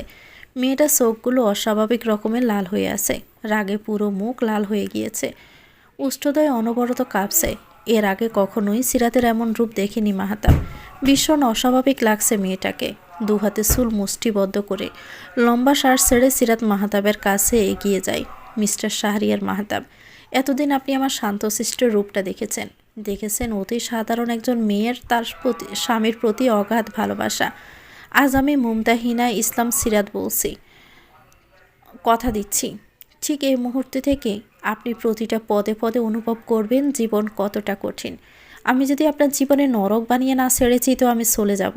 হ্যাঁ, আপনার জীবন থেকে আমি বহু দূরে চলে যাব যদি আপনার ভালো থাকা আমি কেড়ে নিতে না পারি। আর এক মুহূর্ত দাঁড়ায় না সিরাত, চোখের পানি মুছে ঘরে চলে যায়। বিছানার উপর নাবিহা ঘুমিয়ে আছে। ঘণ্টাখানেক আগেই ঘুমিয়েছে, এখন তার ওঠার সময় হয়ে গেছে। মেয়ের পাশে বসে চুলে হাত বুলিয়ে দেয় সিরাত। তার ডান গালে এখনও কিঞ্চিত ব্যথা করছে। বেশ খানিকটা জায়গা জুড়ে লাল হয়ে আছে গালের এক পাশে। মাম্মা, মেয়ের ডাকে সিরাতের ঠোঁটের কোণে হাসি ফুটিয়ে বলে, আমার লক্ষ্মী মেয়েটার গুম হয়েছে। নাবিহা এপাশ ওপাশ গড়াগড়ি খেয়ে বলে, ক্ষুধা লেগেছে তোমার আম্মু? হ্যাঁ মাম্মা। কথাটা বলার সময় নাবিহা ঠোঁট উল্টিয়ে ফেলে। ক্ষুধা লাগলে যে বরাবরই সে এমন করে। মেয়ের এমন চেহারা দেখে সিরাত তাকে কোলে তুলে নিয়ে গালে চুমু খেয়ে বলে, আমার মেয়েটা অনেক সুন্দর মাশাল্লাহ, তুমি আমার অনেক লক্ষ্মী মেয়ে আম্মু। মাম্মা, আমি বেরও করতে যাব। এখন তো সন্ধ্যা হয়ে গেছে, আমি আগামীকাল তোমাকে নিয়ে বের হব। আমি নানুমণির কাছে যাব। আজই তো এসেছিল সবাই। আচ্ছা, আমরা কয়েকদিন পর গিয়ে সবার সাথে দেখা করে আসবো, ঠিক আছে? ওকে মাম্মা, তুমি এখানে চুপটি করে বসে খেলা করো। আমি কয়েক মিনিটের মধ্যে তোমার জন্য খাবার বানিয়ে নিয়ে আসছি। মেয়েকে রেখে সিরাত রান্নাঘরে চলে যায়। মেয়ার নিজের জন্য খাবার বানানোর সময় রান্নাঘরে নিমোর আগমন ঘটে। নিমোকে দেখেও সে না দেখার ভান করে নিজের মতো করে কাজ করতে থাকে। আজ তো কেবল একটা থাপ্পড় খেয়েছ, এরপর আমার সাথে লাগতে আসলে ফল ভালো হবে না, মনে রেখো। নিমোর কথাটা যেন একদমই পছন্দ হয় না সিরাতের, কিন্তু মুখে কিছু না বলে সে আপন মনে কাজ করে। কড়াইয়ে তেল দিয়ে তার মধ্যে ইচ্ছে করে দূর থেকে সবজি ছেড়ে দেয়। পাশেই ছিল নিমো। গরম তেল ছিটকে গিয়ে পড়ে নিমোর শরীরে। আচমকাই এমন কিছুর জন্য হয়তো প্রস্তুত ছিল না সে। সাথে সাথে চিৎকার করে ওঠে। সিরাত নিমোর কাছে দাঁড়িয়ে কানের ফাঁসে মুখ নিয়ে ফিস ফিস আওয়াজে বলে, জ্ঞানী ব্যক্তি কখনো নির্বোধের সাথে তর্কে জড়ায় না। সে নিজের কাজ দিয়ে নিজের যোগ্যতা এবং ক্ষমতা প্রমাণ করে। কথায় নয়, আমি কাজে বিশ্বাসী। অযথা আমার সাথে লাগতে গেলে ফল কেমন হবে সেটা আশা করছি, বুঝতে পেরেছ? খাবার বেড়ে নিয়ে ফ্রিজ থেকে এক বোতল পানি বের করে ঘরে চলে যায় সিরাত। নিমোর হাতের একপাশে বেশ ভালো রকমের তেল ছিটকে এসেছে। প্রচণ্ড রকম জ্বালা পোড়া শুরু হয়ে গেছে সে স্থানে। বেসিনে পানি ছেড়ে দিয়ে সেখানে হাত রেখে রাগে পুষতে থাকে নিমো। তোমাকে আমি ছাড়বো না সিরাত, তুমি জানো না আমি কে। তুমি কার জীবন নষ্ট করবে সেটা নিয়ে আমার কোনো মাথা ব্যথা নেই। তবে তোমার জীবনের ভালো সময়গুলো খুব দ্রুত শেষ হতে চলেছে। ঘরে এসে বাচ্চাকে খাইয়ে দিয়ে সিরাত নিজেও খেয়ে নেয়। এরপর রান্নাঘরে গিয়ে সব কিছু ধুয়ে পরিষ্কার করে আবার ঘরে চলে আসে। নাবিহার সাথে বেশ কিছুক্ষণ খেলে তার বিছানার উপর রেখে আয়নার সামনে এসে দাঁড়ায়। নিজেকে খুব ভালো করে পর্যবেক্ষণ করে সে। মুখে হাত দিয়ে লক্ষ্য করে মুখটা কেমন মলিন হয়ে আছে। অনেক দিন হলো নিজের যত্ন নেওয়া হয় না তার। কোমর ছাড়িয়ে যাওয়া চুলগুলো কেমন নিষ্প্রাণ হয়ে আছে। চোখের নিচে কালো আস্তরণ পড়েছে। ঠোঁটগুলো কালচে রং ধারণ করেছে। নিজেকে দেখে ভিতর থেকে কেবলই দীর্ঘশ্বাস বেরিয়ে আসে সিরাতের। কত শত দিন পেরিয়ে গেলেও নিজের যত্ন নেওয়া হয় না আমার। আগের আমি নিয়ম করে 2 বেলা নিজের যত্ন নিতাম, অথচ এখন নিজের দিকে তাকানোরও সময় হয় না আমার। মা হওয়ার পরেও এতটা উদাসীন ছিলাম না যতটা এই কয়েকদিনে হয়ে গিয়েছি। না, এবার আমার নিজেকে নিয়ে ভাবতে হবে। আমার মেয়েটাকে নিয়ে ভাবার সাথে সাথে নিজের ভালো মন্দর কথাও ভাবতে হবে আমাকে। ওয়াশরুমে গিয়ে মুখ ভালোভাবে ক্লিনজার দিয়ে ধুয়ে একটা ক্লে মাস্ক লাগিয়ে নেয় সিরাত। মিনিট 20 রেখে সেটা ধুয়ে ফেলে। তারপর ঘরে এসে ড্রেসিং টেবিলের সামনে বসে মুখে হাতে পায়ে ক্রিম লাগিয়ে নেয়। ঠোঁটে একটা স্লিপিং মাস্ক লাগিয়ে চুলে হাত দেয় সে। চিরুনি দিয়ে ভালোভাবে চুল আশ্রিয়ে বিনুনি গাঁথে চুলে। এখন থেকে এভাবে একটু একটু করে নিজের যত্ন নিতে হবে। অন্য সবার কথা ভাবার আগে এখন থেকে আমি নিজেকে নিয়ে ভাবতে চাই। হ্যাঁ, আজ থেকে সিরাত সবার আগে নিজের কথা ভাববে, নিজের মেয়ের কথা ভাববে। বাকি সব কিছু চুলোই যাক। ড্রেসিং টেবিলের সামনে থেকে উঠে একটা আচারের বয়ম নিয়ে মেয়ের পাশে বসে আচার খেতে শুরু করে সিরাত। হঠাৎ ডাইনিং টেবিলের পাশ থেকে চিৎকার শুনে সিরাত বোঝার চেষ্টা করে বাহিরে কি হয়েছে। এসব কি রান্না করেছো তুমি? লবণ আর মরিচের মাঝে মাছ ডুবিয়ে রেখেছো? কোনো মানুষ এটা খেতে পারবে? আজকাল মন কোথায় থাকে তোমার? জালে জীবন বেরিয়ে যাচ্ছে আমার। রাগে চিৎকার করে কথাগুলো বলে ওঠে মাহতাব। ঘর থেকে সিরাত স্পষ্ট শুনতে পায় কথাগুলো। আমি তো ঠিকভাবেই রান্না করেছি, তুমি এমন করছো কেন? নিজে খেয়ে দেখো তো কেমন রান্না করেছো তুমি। নিমো চামচের মধ্যে একটু মাছের ঝোল নিয়ে মুখে দিতেই ইয়াক করে ফেলে দেয় সব। মুখে হাত দিয়ে বেসিনের সামনে গিয়ে দাঁড়ায়। তরকারিতে মারাত্মক লবণ আর মরিচের স্বাদ ছাড়া কিছুই পাওয়া যাচ্ছে না। সিরাত এসব শুনেই আমের আচার চিবোতে চিবোতে গুনগুনিয়ে গায়, আমার এই বাজে স্বভাব কোনো দিন যাবে না। নিজের ব্যক্তিগত মানুষটাকে আমরা যখন অন্য কারোর সংস্পর্শে দেখি, তখন না আমাদের পুরো দুনিয়াটা থমকে দাঁড়ায়। একজন স্ত্রীর পক্ষে এই বিষয়টা মেনে নেওয়া যে কতটা বেশি যন্ত্রণা তা কেবল সেই জানে যে এই মুহূর্তে সম্মুখীন হয়েছে। কোনো মেয়েই পারে না তার স্বামীর ভাগ অন্য কাউকে দিতে, কিন্তু শত অপমান, অবহেলা, লাঞ্ছনা সহ্য করে মাটি কামড়ে পড়ে থাকার কোনো মানে হয় না। আমরা মেয়েরা নিজেরাই নিজেদের সস্তা বানিয়ে ফেলি, অথচ আমাদের হওয়া উচিত তেজস্বিনী। যে আমাদের তেজের কারণে পুরো পুরুষ জাতি নত হওয়ার কথা, সেখানে আমাদের তাদের কাছে হয়ে উঠি খেলনা পুতুল। এমনটা কেন বলতে হয় পারিস তারিন? কেন বারবার আমাদেরই পরীক্ষা দিতে হবে? জীবন এতটা জটিল করা উচিত নয় যেখানে বেঁচে থাকা কঠিন হয়ে যায়। একটা কফি শপে মেয়েকে কোলে নিয়ে বসে আছে সিরাত। সামনেই তার কলেজ জীবনের বান্ধবী তারিন বসে আছে, যে কিনা পেশায় একজন আইনজীবী। আজ অনেক দিন পর তারা দুজন দেখা করল। সিরাত নিজেই ডেকেছে তারিনকে। সিরাতের মুখ থেকে উপরিক্ত কথাগুলো শুনে তারিন হতাশ স্বরে বলল, তোর সাথে কখনো এমন হতে পারে সেটা হয়তো আমরা কেউই কোনোদিন কল্পনা করিনি রে। যে মেয়েটা পুরো এলাকা কাঁপিয়েছে, স্কুল, কলেজ, বিশ্ববিদ্যালয় প্রতিটা ক্ষেত্রে যার পদচারণা ছিল চোখে পড়ার মতো, সেই মেয়েটা আজ কাঁদছে। তার চোখে তো পানি মানায় না রাত। তোর তেজি রূপ কোথায় হারিয়ে গেল? কেন তুই এখনও চুপ করে আসিস? চোখের পানি মুছে সিরাত মলিন হেসে উত্তর দেয়, আমি এমনি এমনি চুপ করে নেই তারিন, এর পেছনে একটা কারণ আছে। দেখ, রাগের বশবর্তী হয়ে সিদ্ধান্ত নেওয়াটা বোকামি। আমি যদি এখন রাগ করে বাসা ছেড়ে চলে আসি কিংবা বিবাহ বিচ্ছেদের কথা ভাবি, তাহলে আমি ওদের শাস্তি দিতে পারবো না। ওই অসভ্য ছেলের সাথে থেকে তুই কি করবি? তোর বয়সই বা কত হয়েছে? সবে তো 27-এ পা দিলি। তুই চাইলেই আবার নতুন করে সবটা শুরু করতে পারিস। বাচ্চা আছে তোর? সিরাতের এমন প্রশ্নে তারিন স্বাভাবিকভাবে উত্তর দেয়, না, আমার বিয়েই তো হলো 1.5 বছর আগে। এখনও এসবের পরিকল্পনা করিনি আমরা। শোন, তোকে আজ কিছু কথা বলি, মনোযোগ দিয়ে শুনবি কিন্তু। আচ্ছা বল। আমাদের দেশে প্রায় প্রতিদিনই অনেক ডিভোর্স হচ্ছে। এটা এখন খুব স্বাভাবিক হয়ে গেছে। একসাথে থাকতে না পারলে ডিভোর্স নেওয়া অন্যায় নয়। তবে যাদের সন্তান আছে তারা যখন বিবাহ বিচ্ছেদের পথে পা বাড়ায়, তখন কি একবারের জন্য হলেও সন্তানের কথা ভাবে?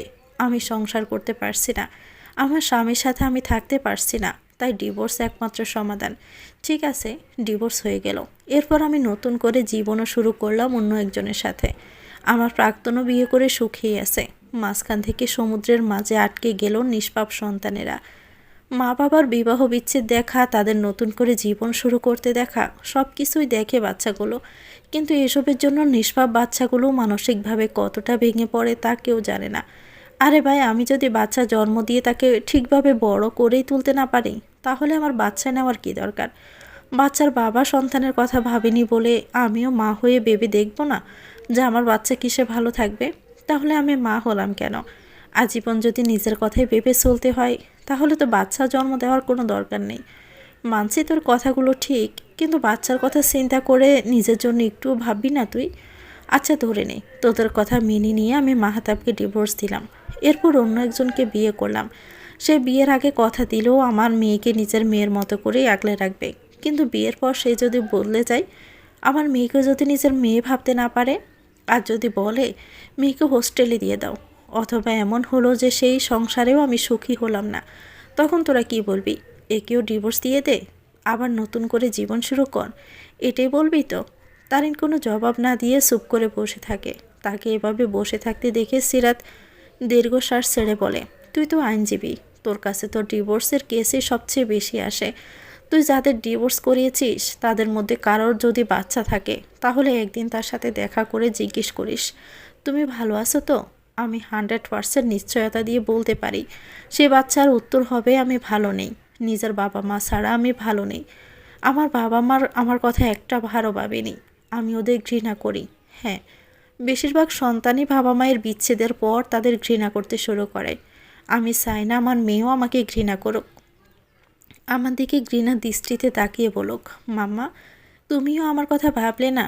নিজের জীবন সুন্দর করে সাজাতে গিয়ে আমাকে একা করে দিলে। আই হেট ইউ মাম্মা।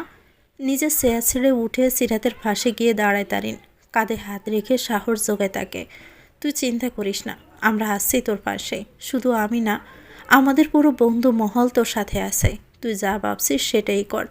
আমাদের বিশ্বাস আছে তোর উপর। অন্যায় দেখেও চুপ করে থাকার মতো মেয়ে তুই না। ডিভোর্স দিবি কিনা এটা সম্পূর্ণ তোর বিষয়। তবে যে কোনো সাহায্যের প্রয়োজন হলে আমাকে জানাবি।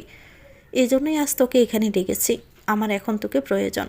বল কি সাহায্য দরকার তোর? তোর ননদ ল্যাবে কাজ করে না? হ্যাঁ, রাবেয়া ল্যাবে কাজ করে। আমার দুটো জিনিস দরকার, যেটা শুধুমাত্র রাবেয়া দিতে পারবে। কি লাগবে? সিরাত কিছু একটা ভেবে ব্যাগ থেকে একটা কাগজ বের করে বলে, এর ভিতরে সব লেখা আছে। যেভাবে হোক আগামী 7 দিনের মধ্যে আমার এগুলো চাই। আচ্ছা, আমি ওকে বলবো। তুই সময় মতো তোর জিনিস পেয়ে যাবি। আচ্ছা তাহলে উঠি, সন্ধ্যা হয়ে যাচ্ছে। আবার দেখা হবে আমাদের। হ্যাঁ, সাবধানে যা। তারিন নাবিহাকে কোলে নিয়ে আদর করে হাতে একটা উপহারের প্যাকেট দিয়ে বিদায় জানায় তাদের। বান্ধবী থেকে বিদায় নিয়ে কফি শপ থেকে বের হওয়ার সময় কিছু একটা দেখে থেমে যায় সিরাত। একজনকে দেখে অবাক চোখে তাকিয়ে থাকে সেদিকে। নিজের ফোনের ক্যামেরা অন করে সেই ব্যক্তির কিছু ছবি তুলে নিয়ে দ্রুত স্থান ত্যাগ করে। অন্যদিকে নিমো আজও তুলির সাথে দেখা করতে এসেছে। একটা খাম তুলির হাতে ধরিয়ে দিয়ে বলে, এখানে 25,000 টাকা আছে, তুই ভাইকে দিয়ে দিস। আচ্ছা, দিয়ে দিব, কিন্তু এভাবে আর কতদিন চলবে নিমো? তোর ভাই তোকে ব্ল্যাকমেল করে দিনের পর দিন টাকা নিচ্ছে, আর তুই কেন স্টেপ নিচ্ছিস না কেন? কি এমন জানে যে সে তোর বিষয়ে, যার জন্য তুই এভাবে তাকে ভয় পাচ্ছিস? এখন এসব কথা থাক, তোকে আমি সব বলবো সময় করে। আপাতত এ বিষয় নিয়ে আমি কোনো কথা বলতে চাই না। নিমুকে ঘাবড়ে যেতে দেখে তুলিও আর কিছু না বলে টাকাগুলো নিয়ে চলে যায়।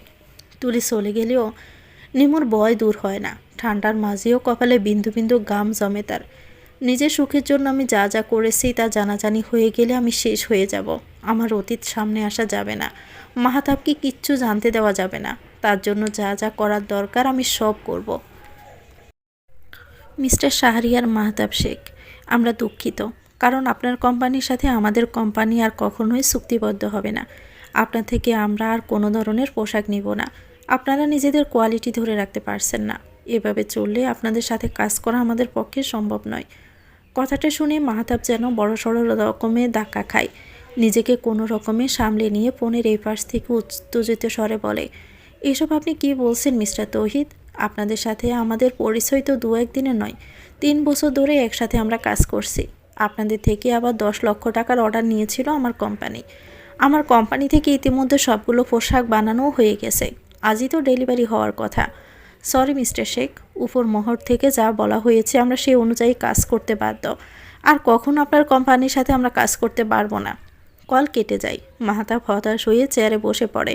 তার মাথা কাজ করছে না।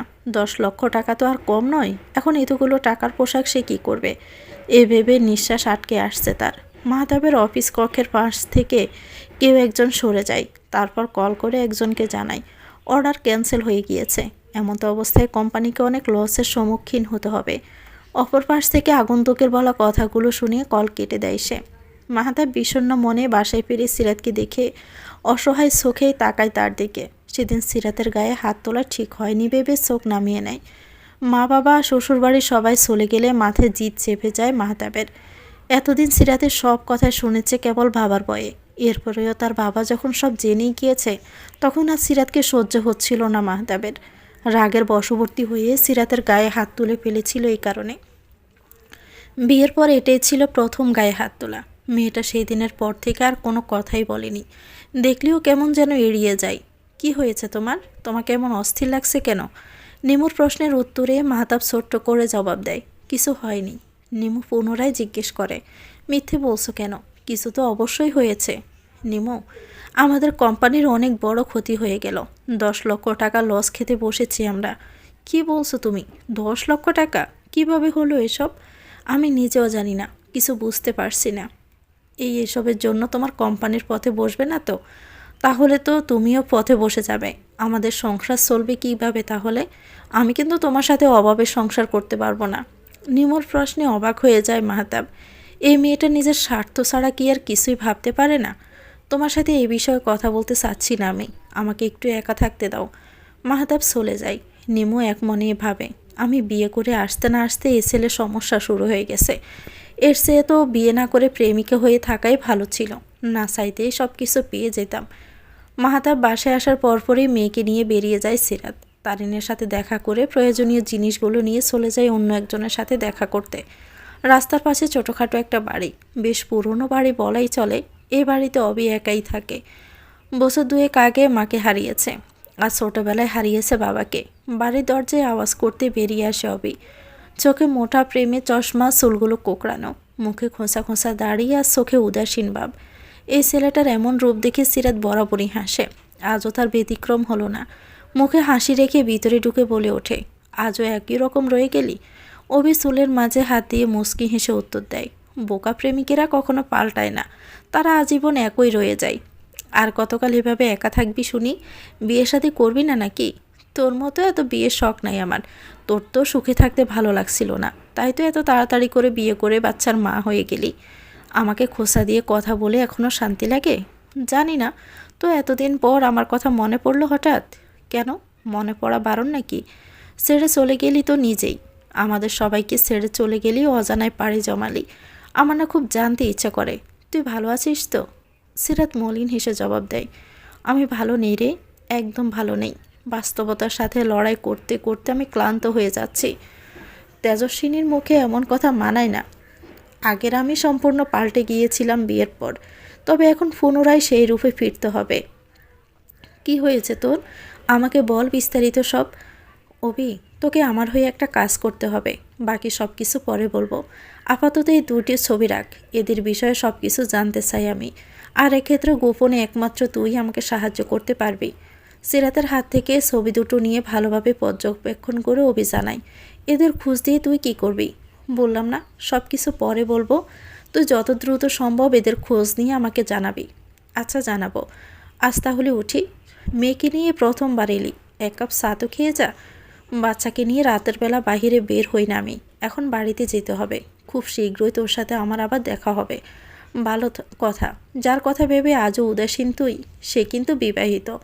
ভুলে যাওয়া সহজ নয় জানি, তবুও বলবো, ভুলে যা সব কিছু। নতুন করে জীবন শুরু কর। যে তোর হবে না তার জন্য আর অপেক্ষা করিস না। দরজার সামনে এগিয়ে যেতে পিছন থেকে অভি বলে ওঠে, এক জীবনে কয়জনকে ভালোবাসা যায় রাত? আমি একতরফা ভালোবেসে ভালো আছি। তোর আমার কথা না ভাবলেও চলবে, তুই বরং নিজেকে নিয়ে ভাব। সিরাত অসহায় চোখে পিছনে ফিরে তাকায়। অভি মুখ ঘুরিয়ে নেয়, চোখের কোণে জমা জলটুকু তরল পদার্থ মুছে যায়। সিরাত, মাম্মা তুমি কাঁদছ? মেয়ের কথায় সিরাত হাসার চেষ্টা করে বলে, না সোনা, আমি কাঁদছি না, তোমার চোখ লাল হয়ে আছে। গতকাল ঠিকমতো ঘুম হয়নি তো, তাই এমন লাগছে। ছোট্ট মেয়েটাও হয়তো মায়ের কষ্ট বোঝে। মায়ের কোলে চুপটি করে বসে বুকে মাথা রাখে। মেয়েকে বুকের মাঝে আগলে নিয়ে রাতের শহর দেখে সিরাত। এসেছি পরীক্ষার আগে 3 মাস প্রতিদিন বন্ধুবান্ধবীদের সঙ্গে সন্ধ্যায় প্রাইভেট পড়ে রাস্তার পাশে থাকা টং দোকানে চা খাওয়া, বিভিন্ন বিষয় নিয়ে আলোচনা করে, মাঝে মধ্যে হাসতে হাসতে একজন আরেকজনের উপর গড়াগড়ি খাওয়া, রাস্তার মাঝে উদাসীন হয়ে চলাফেরা করা, এসবই ছিল সিরাতের নিত্যদিনের কাজকর্ম। 11 জন বন্ধুমহল ছিল তাদের, তার মধ্যে সবচেয়ে বেশি ভবেগুড়ি ছিল সিরাত। মেয়ে হয়েও তার সকল কাজকর্ম ছিল ছেলেদের মতো। মাঝ রাস্তায় দাঁড়িয়ে ছেলেদের সাথে মারামারি করা থেকে শুরু করে যে কোনো ঝামেলায় সবার আগে সিরাতকে পাওয়া যেত। সে যে অন্যায় সহ্য করতে পারতো না একদমই, তবে যে কোনো বিপদে একে অপরকে বাঁচানোর জন্য সবাই একসাথে এগিয়ে আসত। বিশেষ করে সিরাতকে রক্ষা করার জন্য সর্বদাই ওর সাথে ছিল অভি। আর ম্যাডাম নামবেন না, বাড়ির সামনে চলে আসছি। রিক্সাওয়ালা ছেলেটার কথা শুনে সিরাতের ঘোর কাটে। রিক্সা থেকে নেমে 100 টাকার একটা নোট এগিয়ে দেয় সিরাত। আমার কাছে ভাঙতি নাই এখন, সমস্যা নাই, বাকিটা ফেরত দিতে হবে না। আচ্ছা, তোমার বয়স কত? দেখে তো বেশি মনে হচ্ছে না। আমার বয়স 19 বছর। পড়াশোনা করো? হ্যাঁ, এবার এইচএসসি পরীক্ষা দিব। তাহলে পড়াশোনা বাদ দিয়ে রিক্সা নিয়ে কেন বের হয়েছে এখন? আসলে গত সপ্তাহেই আমার বাবা অসুস্থ হয়ে পড়েছিল। এখন এমন অবস্থায় তেমন একটা ভালো না, তাই বাবার হয়ে আমি রিক্সা নিয়ে বের হয়েছি। আচ্ছা, তোমার ফোন আছে? হ্যাঁ আছে। তোমার নাম্বারটা আমাকে দিয়ে যাও, প্রয়োজনে আমি তোমাকে কল করব। আমার বাসা তো চিনিয়ে রাখলে, এরপর কোথাও যাওয়ার হলে আমি তোমাকে কল করব। ফ্রি থাকলে চলে এসো। ছেলেটা থেকে নাম্বার নিয়ে বাসার ভিতরে চলে যায় সিরাত। নাবিহা রাস্তায় ঘুমিয়ে পড়েছে। ঘরে ঢুকে আগে মেয়েকে ভালোভাবে শুইয়ে দেয় সে, তারপর ঘরের দরজা ভিতর থেকে লাগিয়ে দিয়ে নিজে ফ্রেশ হতে চলে যায়। জরুরি একটা কাজে মাহতাবের সাথে কথা বলার জন্য তার ঘরে এসে মেঝের এক কোণে গাইনি ডাক্তারের ভিজিটিং কার্ড পড়ে থাকতে দেখে হৃদয় সংকুচিত হয়ে আসে সিরাতের। কার্ডটা হাতে নিয়ে আশেপাশে তাকিয়ে লক্ষ্য করে ঘরে মাহতাব কিংবা নিমু কেউই নেই। চারপাশে তাকিয়ে ঘর থেকে বেরিয়ে যায় সিরাত। ফোন হাতে নিয়ে একটা নাম্বারে ডায়াল করে। অপর পাশ থেকে কল রিসিভ হওয়ার অপেক্ষা করে সিরাত। হ্যালো, কে বলছেন? আসসালামু আলাইকুম, আমি সিরাত বলছি। ডাক্তার আফিফা আফরোজকে আজ রোগী দেখবেন? ওয়ালাইকুম আসসালাম। আজকে ম্যাম আসবেন না, আগামী 4 দিন ম্যাম ছুটিতে থাকবেন। এরপর রোগী দেখা শুরু করবেন পুনরায়। আচ্ছা, আপনি আমার সিরিয়াল নাম্বারটা লিখে রাখুন, ম্যাম এলেই আমাকে জানাবেন। ঠিক আছে। কথা বলা শেষে কল কেটে দিয়ে সিরাত নাবিহার পাশে শুয়ে তাকে ফিটিং করায়। কিছুক্ষণের মধ্যে মেয়েটা ঘুমিয়ে যায়। একদম ছোট থেকেই নাবিহা খুবই গুম কাতুরে স্বভাবের মেয়ে। মেয়ের পাশে শুয়ে কখন যে সিরাতেরও চোখ লেগে আসে ঘুমে। ইদানিং রাতে ঠিকমতো তার ঘুম হয় না। অনিয়মিত ঘুমের কারণে শরীর কেমন ক্লান্ত লাগে। ফোনের রিংটনের আওয়াজে ঘুম ভেঙে যায় সিরাতের। গ্রুপ কল দেখে সাথে সাথে কল রিসিভ করে সিরাত। চিরচেনা মানুষগুলোর ছবি দেখে আপনা আপনি ঠোঁটে হাসি ফুটে ওঠে ওর। আসসালামু আলাইকুম। ওয়ালাইকুম আসসালাম। কি অবস্থা ম্যাম আপনার? তামান্নার কথার প্রতি উত্তরে সিরাত বলে, এতদিন পর আমার কথা মনে পড়লো তোদের? একদম আমাদের দোষ দিবি না। আমাদের কারোর সাথে কোনো যোগাযোগ রাখছিলে নাকি তুই? তারিন ছাড়া কারোর সাথেই তো যোগাযোগ রাখিসনি। অথই, তুই আজকাল রাগ করতে শিখেছিস? কবে থেকে তোর এত উন্নতি হলো? সবারই উন্নতি হয়েছে, শুধু তোরই অবনতি হচ্ছে, যা আমরা মেনে নিতে পারছি না। ফারহানের কথায় মুখ শুকিয়ে আসে সিরাতের। প্রায় 5 বছর পর সবার সাথে কথা হচ্ছে তার, কিন্তু এখানে 2 জন নেই। এটা দেখে সিরাত প্রশ্ন করে, আগে বল বাকি 2 জন কোথায়? কলে আমরা 9 জন আছি। ওদের 2 জনের সাথে কি তোদের কারো যোগাযোগ নেই? ওদের কেন খুঁজছিস তুই? তুই কি কারো কথা ভাবিস? ভেবেছিস কখনো? অবির এমন উত্তরে সিরাত কিছু বলতে যাবে তার আগেই উন্মি বলে ওঠে, এই খবরদার, তোরা 2 জন এখন একদম ঝগড়া করবি না। সিরাত আর অবি, 2 জন ভালো করে শোন আমার কথা। আজ তোরা ঝগড়া শুরু করলে তোদের বাড়িতে গিয়ে মুখে কষ্টে লাগিয়ে চলে আসবো বলে দিলাম। এতক্ষণ ধরে খুব মনোযোগ দিয়ে সবার কথা শুনছিল নকশি। বোনের পাশে গালে হাত দিয়ে বসে দিয়ে নাবিল বলে, আমাদের ভাই বোনকে সবাই ভুলেই গিয়েছে, কেউ একবারও আমাদের কথা বললই না। হারে মিস্টার ফ্লে বয় যে। সিরাতের মুখে পুরনো সে নাম ডাক শুনে নাবিল উচ্ছ্বসিত কণ্ঠে বলে, সুন্দরী, তুই ভুলে যাসনি আমাকে? তোকে বলবো কিভাবে বল? তোর মতো প্লে বয় আমাদের বন্ধু মহলে তো আর একটাও নেই ভাই। কথাটা বলেই হেসে ওঠে সিরাত। স্কুল কলেজের প্রায় 1/2 মেয়ের সাথে এই ছেলের ভাব ছিল। মেয়েদের কাছে সে নাবিল ভাইয়া নামেই পরিচিত ছিল। কত মেয়ে যে তাকে ভাইয়া থেকে প্রেমিক বানাতে চেয়েছে তার নির্দিষ্ট কোনো হিসাব সিরাত বা বাকি বন্ধুদের কাছে নেই। অন্যদিকে নাবিলের যমজ বোন নকশি সম্পূর্ণই বিপরীত। শান্তশিষ্ট মেয়েটার প্রধান কাজই ছিল পড়াশোনা করা। অন্যরা যেখানে আড্ডা দিতে ব্যস্ত, তখনই নকশি বইয়ে মুখ গুজে পড়তে ব্যস্ত। পড়ুয়াই মেয়ের প্রেমে পড়ে পড়াশোনা বিমুখ ছেলে পারহানও বই পাগল হয়ে উঠেছিল। পুরনো কথাগুলো মনে পড়ে সিরাতের বিষণ্ণতা কেটে যায়। প্লেবয় ভাইকে মনে রাখলি, কিন্তু শান্ত মেয়েটার কথা ভুলে গেলি বল? তারিন মজা করেই বলে, নকশি পিঠা খাবো, বানিয়ে নিয়ে আয়। নকশি কিছুক্ষণ ভেবে উত্তর দেয়, সিরাত তো এখন পাক্কা গৃহিণী হয়ে গিয়েছে, আমাদের এখন রান্না করে খাওয়ানোর দায়িত্ব ওর। কিরে, নকশি পিঠা বানাতে পারিস তো? না পারলেও তোদের জন্য শিখে নিব। তোরা কবে আসবি শুধু সেটা বল। এজন্যই তো সবাইকে একসাথে কল দিলাম আমি। আগামী 17 তারিখ আমাদের বন্ধুমহল তৈরি হওয়ার 10 বছর পূর্ণ হবে। সেদিন আমরা সবাই একসাথে দেখা করব। আজ ডিসেম্বর মাসের 2 তারিখ, তার মানে আমাদের হাতে সময় আছে আর মাত্র 15 দিন। তারপর আমরা সবাই আবার একত্রিত হব। সকল মান অভিমান ভুলে আমরা প্রত্যেকে সে 10 বছরের পুরনো আমিতে ফিরে যাব। তারিনের কথায় সিরাত শান্ত কণ্ঠে জিজ্ঞেস করে, ওরা আসবে তো? হ্যাঁ, সবাই আসবে। তুই নিশ্চিত তারিন? ওদের সাথে যোগাযোগ হয়েছে? না, তবে আমি কথা দিচ্ছি ওদের 2 জনকে আমি যেভাবে হোক সেদিন নিয়ে আসব। কোথায় দেখা করতে চাচ্ছিস তোরা? তামান্নার প্রশ্নের উত্তরে তারিন বলল, সেটা এখনও ঠিক করা হয়নি, ঠিক হলে তোদের জানাবো। উফ, আমার তো ভেবেই আনন্দ হচ্ছে, আমরা 11 জন আবার একসাথে হব। এটুকু বলেই অথই নিজ থেকে গান গাওয়া শুরু করে। এই মেয়ের গানের গলা অসাধারণ। দিন নেই রাত নেই অথয়ের কাছে সব সময় গান শোনার আবদার করতো বাকিরা। অথয়ও খুশি মনে সবাইকে গান শোনাতো। অন্যদের মতো নানা বলে ন্যাকামি করতো না কখনোই। অথয়ের সাথে গলা মেলায় নাবিল। এই 2 জন বেশ কয়েকবার জুটি বেঁধে গান গেয়েছে। স্কুলের বিদায় অনুষ্ঠান থেকে শুরু করে স্কুলের নবীন বরণ অনুষ্ঠান, সবখানে গানের জন্য প্রশংসিত হয়েছে তারা। একটা সময় তাদের বন্ধুত্বে প্রেমে রূপ নিয়েছিল। তাদের দীর্ঘদিনের সম্পর্ক কেন যেন পূর্ণতা পায়নি। বাকি বন্ধুরা শত চেষ্টা করেও তাদের এক করতে পারেনি। বন্ধুত্ব ঠিকই ছিল, কেবল বিচ্ছেদ হয়ে গিয়েছিল প্রেমের। গান শেষে সিরাত নকশিকে জিজ্ঞেস করে, তোর তো ফারহানের সাথে বিয়ে হয়েছে, তাহলে তোরা কেন আলাদা এখন? আরে ওর তো অন্য জেলায় পোস্টিং হয়েছে, আমি ওর সাথেই থাকি। কিছুদিনের জন্য বাবার বাড়িতে ঘুরতে এসেছি, কয়েকদিন পর চলে যাব। এখন আর একা একা আসতে হবে না তোমার। আমি তো 17 তারিখের আগেই যাব, সবার সাথে দেখা করে একেবারে চলে আসবো দুজনেই। আচ্ছা, আমাদের মেয়েদের বেশিরভাগেরই তো বিয়ে হয়ে গেল। তামান্না, উর্মি আর অথৈ, তোরা তিনজন কি বিয়ে করবি না? অথৈ আর উর্মির কথা জানি না, তবে আমার কাবিন হয়েছে, আগামী বছরের শুরুতে উঠিয়ে নেবে। 5 বছরে কত কিছুই বদলে গেল, তাই না? ছোট ছোট আমরা আজ কত বড় হয়ে গিয়েছি। আগে আমাদের সামলাতো সবাই, আর এখন আমরা কেউ কেউ একাই গোটা একটা সংসার সামলাচ্ছি, কেউ বা সংসার সামলানোর জন্য প্রস্তুতি নিচ্ছে। ছেলেরা চাকরি করতে ব্যস্ত, আর মেয়েরা বউ হতে ব্যস্ত। সময়গুলো এত দ্রুত কেন যে চলে যায় বলতো? সিরাতের কথায় সবাই পুরনো দিনের কথা ভাবলেও অভি খোঁচা দিয়েই বলে, তুই আগের কথা ভাবছিস কেন? বিয়ের জন্য তো তুই পাগল হয়ে গিয়েছিলি, সুখে থাকার জন্য সব কিছু ছেড়ে বিয়ে করলি, এখন খুব সুখে আছিস তো? আহ অভি, এমনিতেই মেয়েটা ভালো নেই, এসব বলে ওর কষ্ট আর বাড়িয়ে দিস না তো।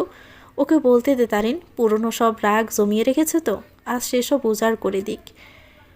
জানি অবির সাথে যা হয়েছে সেটা ঠিক হয়নি, কিন্তু এতে তোর একার তো দোষ নেই। তোরা তিনজনই সমানভাবে দায়ী। তোরা দুজন তো ঝগড়ায় মেতেছিস, আরেকজনের কোনো খোঁজই পাওয়া যাচ্ছে না। অথই কথা শেষ করার আগেই উর্মি বলে উঠল, এসব বাদ দে, অতীত ভেবে বর্তমানের সময়গুলো নষ্ট করিস না। 5 বছর তো এভাবেই কেটে গেল, এখন সবাই নতুন করে ভাব সব কিছু। মাঝরাতে কলিং বেলের আওয়াজ পেয়ে ঘর থেকে বেরিয়ে আসে সিরাত। ঘড়ির কাঁটায় জানান দিচ্ছে রাত 1টা সুই সুই। এমন সময় কে কলিং বেল বাজাচ্ছে সেটা বোধগম্য হয় না সিরাতের। 1 পা 2 পা করে এগিয়ে দরজা খুলে মাহতাবকে বিধ্বস্ত অবস্থায় দেখে ব্রুকয় সংকুচিত হয়ে আসে তার। তুমি ড্রিঙ্কস করেছো মাহতাব? মাহতাবের চোখগুলো ভীষণ লাল হয়ে আছে, শার্টের কয়েকটা বোতাম খোলা, চুলগুলো এলোমেলো। সিরাতকে দেখে তার দিকে তাকিয়ে বলে, তুমি এখানে কি করছো? নিমু কোথায়? তোমার বউ কোথায় সেটা জানার মতো অযথা সময় আমার কাছে নেই। এত রাত অবধি বাহিরে ছিলে, তার ওপর ড্রিঙ্কস করে ফিরেছ, সমস্যা কি তোমার? আচানকই হু হু করে কান্না শুরু করে দিল মাহতাব। সিরাত কিছু বুঝে ওঠার আগেই সদর দরজার পাশ ঘেঁষে মেজের উপর বসে হাত দিয়ে মুখ ঢেকে নেয় সে। সিরাত চুপচাপে মাহতাবের পাশে বসে তাকে পর্যবেক্ষণ করে। কিছুক্ষণ পর শান্ত স্বরে প্রশ্ন করে, কি হয়েছে তোমার? তোমাকে গত কয়েকদিন যাবৎ লক্ষ্য করেছি আমি, কোনো সমস্যা হয়েছে কি? গত 9 দিনে আমি বড় বড় 3টা অর্ডার হারিয়েছি। এক একজন এক এক রকম বাহানা দিচ্ছে। একদিকে ব্যবসার অবস্থা খারাপ, অন্যদিকে বাবা আমাকে টাকা দেওয়া বন্ধ করে দিয়েছে। সব দিক থেকে আমি শেষ হয়ে যাচ্ছি। এভাবে চলতে থাকলে খুব শীঘ্রই আমি পথে বসে যাব। নতুন বউ আসতে না আসতে তোমার অবনতি শুরু হলো? তোমার কথা ভেবে আসলে খারাপ লাগছে আমার। মাহতাব সিরাতের দিকে তাকিয়ে বলে, তুমি মজা করছো? এসব বাদ দাও, আমার একটা প্রশ্নের উত্তর দাও তো। কি প্রশ্ন? নিমোর সাথে তোমার পরিচয় কিভাবে হয়েছিল? ফেসবুকের মাধ্যমে পরিচয় হয়েছিল আমাদের। নিমু কি শুরু থেকে জানতো যে তুমি বিবাহিত? না, আমি তো অন্য অ্যাকাউন্ট থেকে কথা বলতাম, যেখানে সবাই জানতো আমি অবিবাহিত। কথাটা শুনে সিরাতের চোখের কোণে পানি জমে যায় রাগে, হাতের মুঠো শক্ত হয়ে আসে। সে আরও কিছু প্রশ্ন করতে যাবে, তার আগে মাহতাব সিরাতের কাঁধে মাথা রেখে ঘুমিয়ে যায়। সিরাত মাহতাবের হাত ধরে তাকে টেনে হিঁচড়ে ভিতরে নেয়। চুলগুলো মুষ্টিবদ্ধ করে দাঁতে দাঁত চেপে বলে, অন্য মেয়েদের সাথে সম্পর্ক গড়ার খুব শখ, তাই না? এই শখ বাদে আমি যদি গুছিয়েছি, আমার নামও সিরাত নয়। কিছু একটা ভেবেই সিরাত মাহতাবকে নিজের ঘরে নিয়ে যায়। নাভিহাত থেকে কিছুটা দূরত্ব বজায় রেখে বিছানায় শুইয়ে দেয়। তারপর মাহতাবের ফোনটা হাতে নিয়ে তার আঙ্গুলের চাপ দিয়ে লক খুলে ফোন চেক করতে শুরু করে। নিমুর সাথে মাহতাবের কিভাবে পরিচয় হয়েছে, কিভাবে তারা সম্পর্কে জড়ায়, সব কিছু পেয়ে যায় অন্য একটা আইডিতে। ভাগ্যক্রমে সেই আইডিটাই লগ ইন করা ছিল ওর ফোনে। ফোনের প্রাইভেট স্পেসে মাহতাবের সাথে নিমুর ঘনিষ্ঠ অবস্থার একটা ভিডিও দেখে আপনা আপনি সিরাতের চোখ থেকে পানি গড়িয়ে পড়ে। মেজের উপর বসে অজরে কাঁদে সে। একজন নারী সব কিছুই পারে, কিন্তু নিজের স্বামী কিংবা প্রিয় মানুষের আশেপাশে অন্য নারীকে সহ্য করতে পারে না, সে যতই কঠিন মনের মানুষ হোক না কেন। প্রথম যেদিন মাহতাবের সাথে সিরাতের দেখা হয়, সেদিন মাহতাব বলেছিল, আমার কিন্তু সংসারে মেয়ে পছন্দ। তুমি বিয়ের পর পড়ালেখা করবে, তাতে আমার কোনো সমস্যা নেই। তুমি তোমার মতো করে থাকতেও পারবে, কিন্তু আমি যতক্ষণ বাড়িতে থাকবো কিংবা তোমার সাথে থাকবো, ততক্ষণ আমি ব্যতীত আর কোনো দিকে মনোযোগ দিতে পারবে না তুমি। বেশি বন্ধুবান্ধব বানানোর প্রয়োজন নেই। আমি হব তোমার সবচেয়ে বিশ্বস্ত বন্ধু। যদি আমার ইচ্ছের মর্যাদা তুমি রাখতে পারো তাহলে কথা দিচ্ছি তোমাকে আমি ভালোবাসার চাদরে মুড়িয়ে রাখবো। সেদিন সিরাত মাহতাবের কথা রেখেছিল। মানুষটার ইচ্ছের মর্যাদা দিয়েছিল সে, তবে মাহতাব তার কথা দিয়ে কথা রাখেনি। তুমি আমাকে কথা দিয়েছিলে মাহতাব, আমাকে ভালোবাসার চাদরে মুড়িয়ে রাখবে, কিন্তু তুমি তোমার কথা রাখলে না। আমি সারা জীবন ভালোবাসা, বিশ্বাস আর সম্মান ছাড়া তোমার কাছে আর কিচ্ছু চাইনি। যেখানে আমার পুরো দুনিয়া জুড়ে তুমি ছিলে, সেখানে তোমার দুনিয়ায় আমি কোথাও ছিলাম না। বিয়ের আগে আমি যেমন ছিলাম তেমন সিরাতকে তুমি চাওনি, সেজন্য আমি নিজেকে পাল্টে ফেলেছিলাম। তুমি চেয়েছিলে বিয়ের পর আমার কোনো ছেলে বন্ধু থাকা চলবে না, বেশি বাহিরে যাওয়া যাবে না, সংসার সামলাতে হবে মনোযোগ দিয়ে। আমি মেনে নিয়েছিলাম তোমার সকল শর্ত, বিনিময়ে চেয়েছিলাম শুধু তোমাকে। কিন্তু তুমি কথা দিয়ে কথা না রাখা মানুষ। এমন মানুষের প্রতি আমার আজন্ম ঘৃণা জন্মাক। যে পুরুষ আমি ব্যতীত অন্য নারীকে ছুঁয়েছে স্বেচ্ছায়, সেই পুরুষ আর কখনো আমার না হোক। আমি তোমাকে ভালোবাসি না মাহতাব, ভালোবাসি না তোমাকে। চোখের পানি শুকোনোর আগে রাত পেরিয়ে বোর হয়ে যায়। আজ আর ঘুমাতে পারে না সিরাত। ওয়াশরুমে গিয়ে ঝর্ণা ছেড়ে তার নিচে দাঁড়িয়ে চিৎকার করে কাঁদে। ভোর রাতে ঠান্ডা পানি শরীরে লাগার ফলে কেঁপে ওঠে ক্ষণে ক্ষণে। প্রচণ্ড ঠান্ডায় কাঁপতে কাঁপতে গোসল সেরে বের হয় সিরাত। তার সকল দুঃখ, কষ্ট, যন্ত্রণা রাতের আধারের মাঝেই সীমাবদ্ধ। কিন্তু বাহিরের মানুষকে এসব দেখানো যাবে না, কারণ মানুষগুলো বড্ড স্বার্থপর। অন্যের কষ্টে আনন্দ পায় তারা, ঠাট্টা করে, উপহাস করে, হাসাহাসি করে। এমন স্বার্থপর দুনিয়ায় নিজের কষ্টগুলো কাউকে দেখাতে নেই। সকালে তীব্র মাথা ব্যথা নিয়ে ঘুম ভাঙে মাহতাবের। চোখ ফেলে পাশে মেয়েকে দেখে তার দিকে এগিয়ে যেতে ধরলে সিরাত মেয়েকে কোলে তুলে নেয়। কঠোর কণ্ঠে বলে, তুমি ড্রিঙ্কস করেছো গতকাল। এই অবস্থায় মেয়েকে শুতে পারবে না তুমি। নিজের ঘরে গিয়ে গোসল করে নাও, যাও। আমি সারা রাত এখানেই ছিলাম। হ্যাঁ, এখানেই ছিলে। তুমি ঘুমাওনি? আর এত সকালে গোসল করেছো কেন তুমি? চুল ভেজা কেন? রাতে কি আমাদের মাঝে কিছু হয়েছিল? মাহতাবের প্রশ্নে সিরাত রাগে চিৎকার করে বলে, কি হবে আমাদের মাঝে? হ্যাঁ, তোমার মতো একজনের সাথে একই বিছানায় থাকতে রুচিতে বাদে আমার। তাই তো সারা রাত না ঘুমিয়ে মেঝের এক কোণে বসেছিলাম। এসবের কারণে মাথায় যন্ত্রণা হচ্ছিল, তাই গোসল করেছি। স্বাভাবিক একটা প্রশ্ন করেছি, আর তার জন্য তুমি এত রেগে যাচ্ছ? তোমার কাছে যা স্বাভাবিক সেটাই আমার কাছে ভীষণ অস্বাভাবিক। এখন কথা না বাড়িয়ে ঘর থেকে বেরিয়ে যাও। মাহতাবকে তবুও বসে থাকতে দেখে সিরাত পুনরায় বলে, কি হলো? বেরিয়ে যাও। বিরক্তি নিয়ে বের হয়ে যায় মাহতাব। সিরাত মেয়েকে নিয়ে বিছানার উপর বসে চুপচাপ বসে থাকে। গুড মর্নিং মাম্মা। গুড মর্নিং বাবু। কেমন হলো ঘুম? ভালো। চলো তোমাকে দাঁত ব্রাশ করিয়ে দেই। মাম্মা, আজ আমাকে সাজিয়ে দিবে? কেন, হঠাৎ করে সাজতে ইচ্ছে করছে? এমনি। আচ্ছা, আজ আমরা দুজনেই সাজবো। শাড়ি পরবো, কেমন? আচ্ছা। এখন তাড়াতাড়ি চলো, ফ্রেশ হয়ে এসে খেতে হবে তো। মেয়েকে দাঁত ব্রাশ করিয়ে দিয়ে ভালোভাবে চোখ মুখ ধুয়ে তোয়ালে দিয়ে মুখ মুছে গালে চুমু এঁকে দেয় সিরাত। এই মেয়েটা একদম আমার মতো হয়েছে। শুনেছি ছোটোবেলায় আমিও নাকি এমন ছিলাম। সাজগোজ নিয়ে আমার মধ্যে ব্যাপক আগ্রহ কাজ করত। মেয়েটা মায়ের মতো হয়েছে, এই ভালো। বাপের মতো হলে তো চরিত্র নিয়েই সন্দেহ থাকতো। আমার লক্ষ্মী মেয়েটা সব সময় যেন আমার মতোই থাকে। আনমনে কথাটা ভেবেই সিরাতের মুখে হাসি ফুটে ওঠে।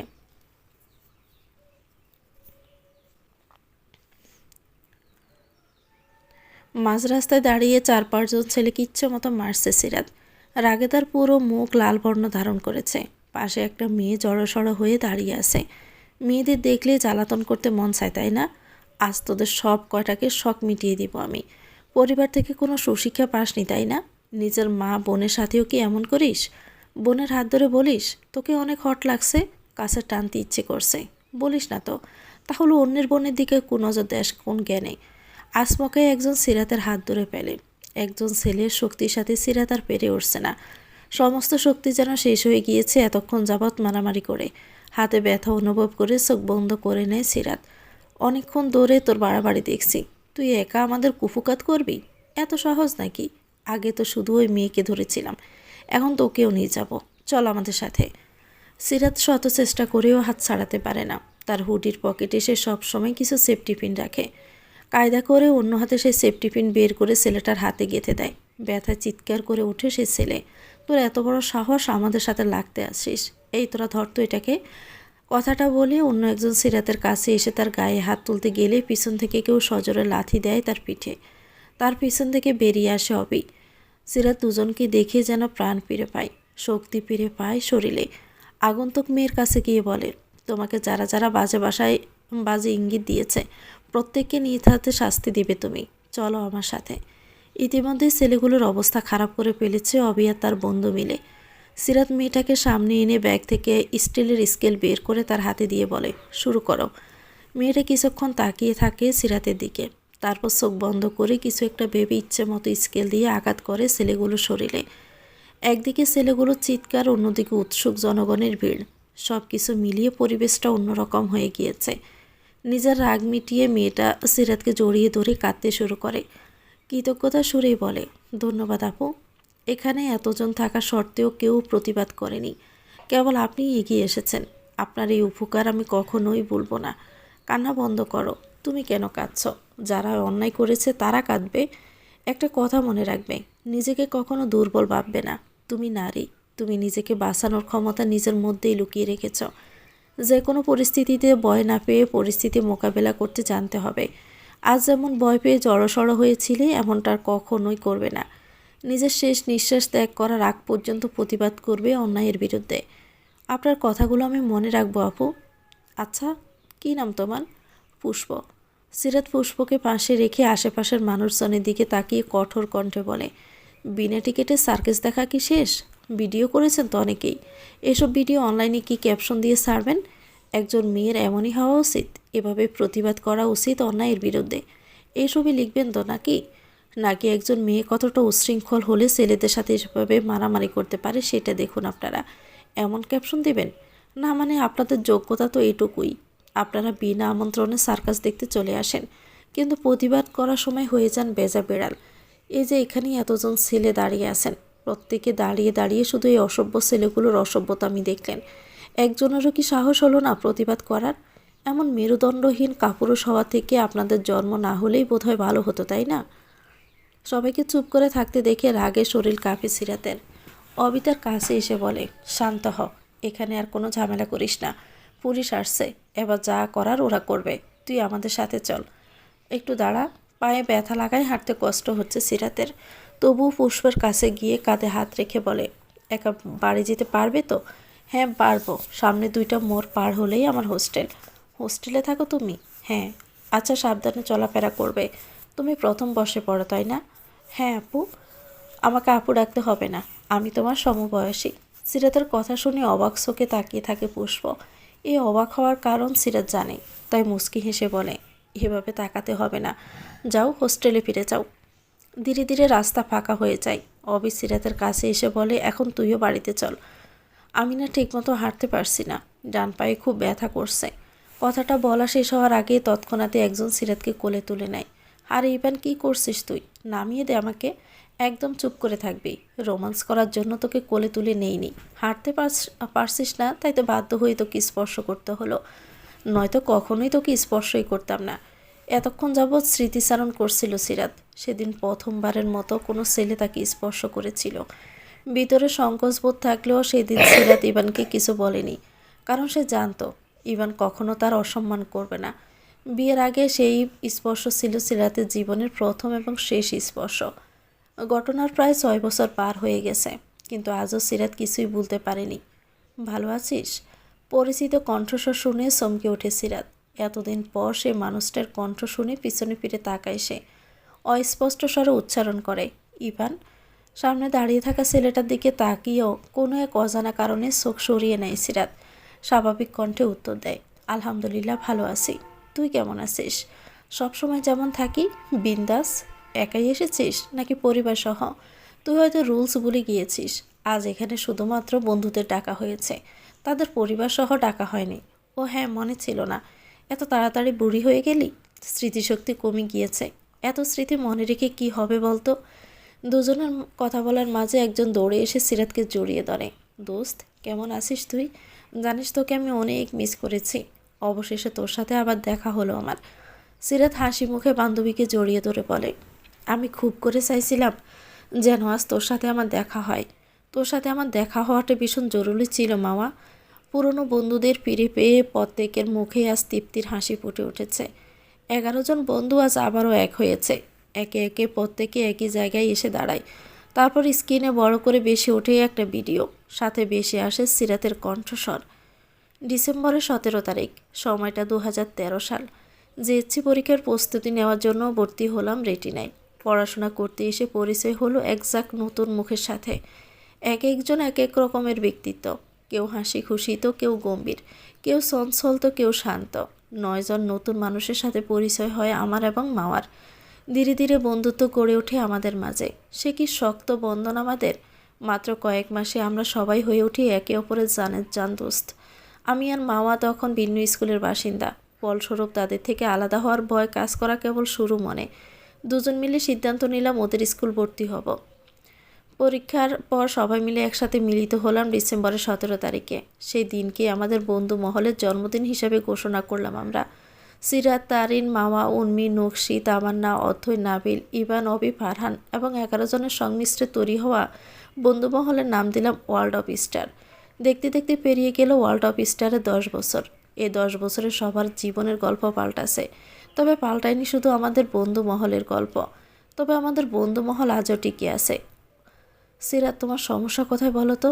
তুমি নাবিহাকে নিয়ে বের হয়েছ ভালো কথা, কিন্তু আমাকে আর নিমুকে ঘরের মধ্যে রেখে সদর দরজায় তালা লাগিয়ে বাসার পানির লাইন, ইলেকট্রিসিটির লাইন সব কিছু বন্ধ করে দিয়েছো কেন? ফোনের ওপাশ থেকে মাহতাবের বিরক্তিতে ভরা কণ্ঠস্বর শুনে সিরাত বেশ স্বাভাবিক কণ্ঠে উত্তর দেয়, অ্যাপার্টমেন্টে সবাই জানে বাসায় কেউ নেই এখন, এজন্য তালা দিয়ে এসেছি। বাসায় কেউ নেই মানে? আমরা তো বাসায় আছি, এটা তো সবাই জানে না। শোনো, এখন যদি তুমি চিৎকার করো কিংবা দরজায় শব্দ করো তাহলে সবাই জেনে যাবে ভিতরে তোমার সাথে নিমু রয়েছে। নিমু আমাদের আত্মীয়, এটাই জানে সবাই। এখন সব সত্যি জানলে কি হবে জানো তো? তাছাড়া তুমি সবাইকে উল্টাপাল্টা বুঝ দিতে পারবে না, কারণ যা রটে তার কিছু তো বটে। এ প্রবাদ বাক্য শুনেছ তো? এসবের কোনো মানে হয় সিরাত? তুমি এমন কেন করছো? ভালো কাজই তো করেছি, তোমাদের রোমান্স করার সুযোগ দিলাম।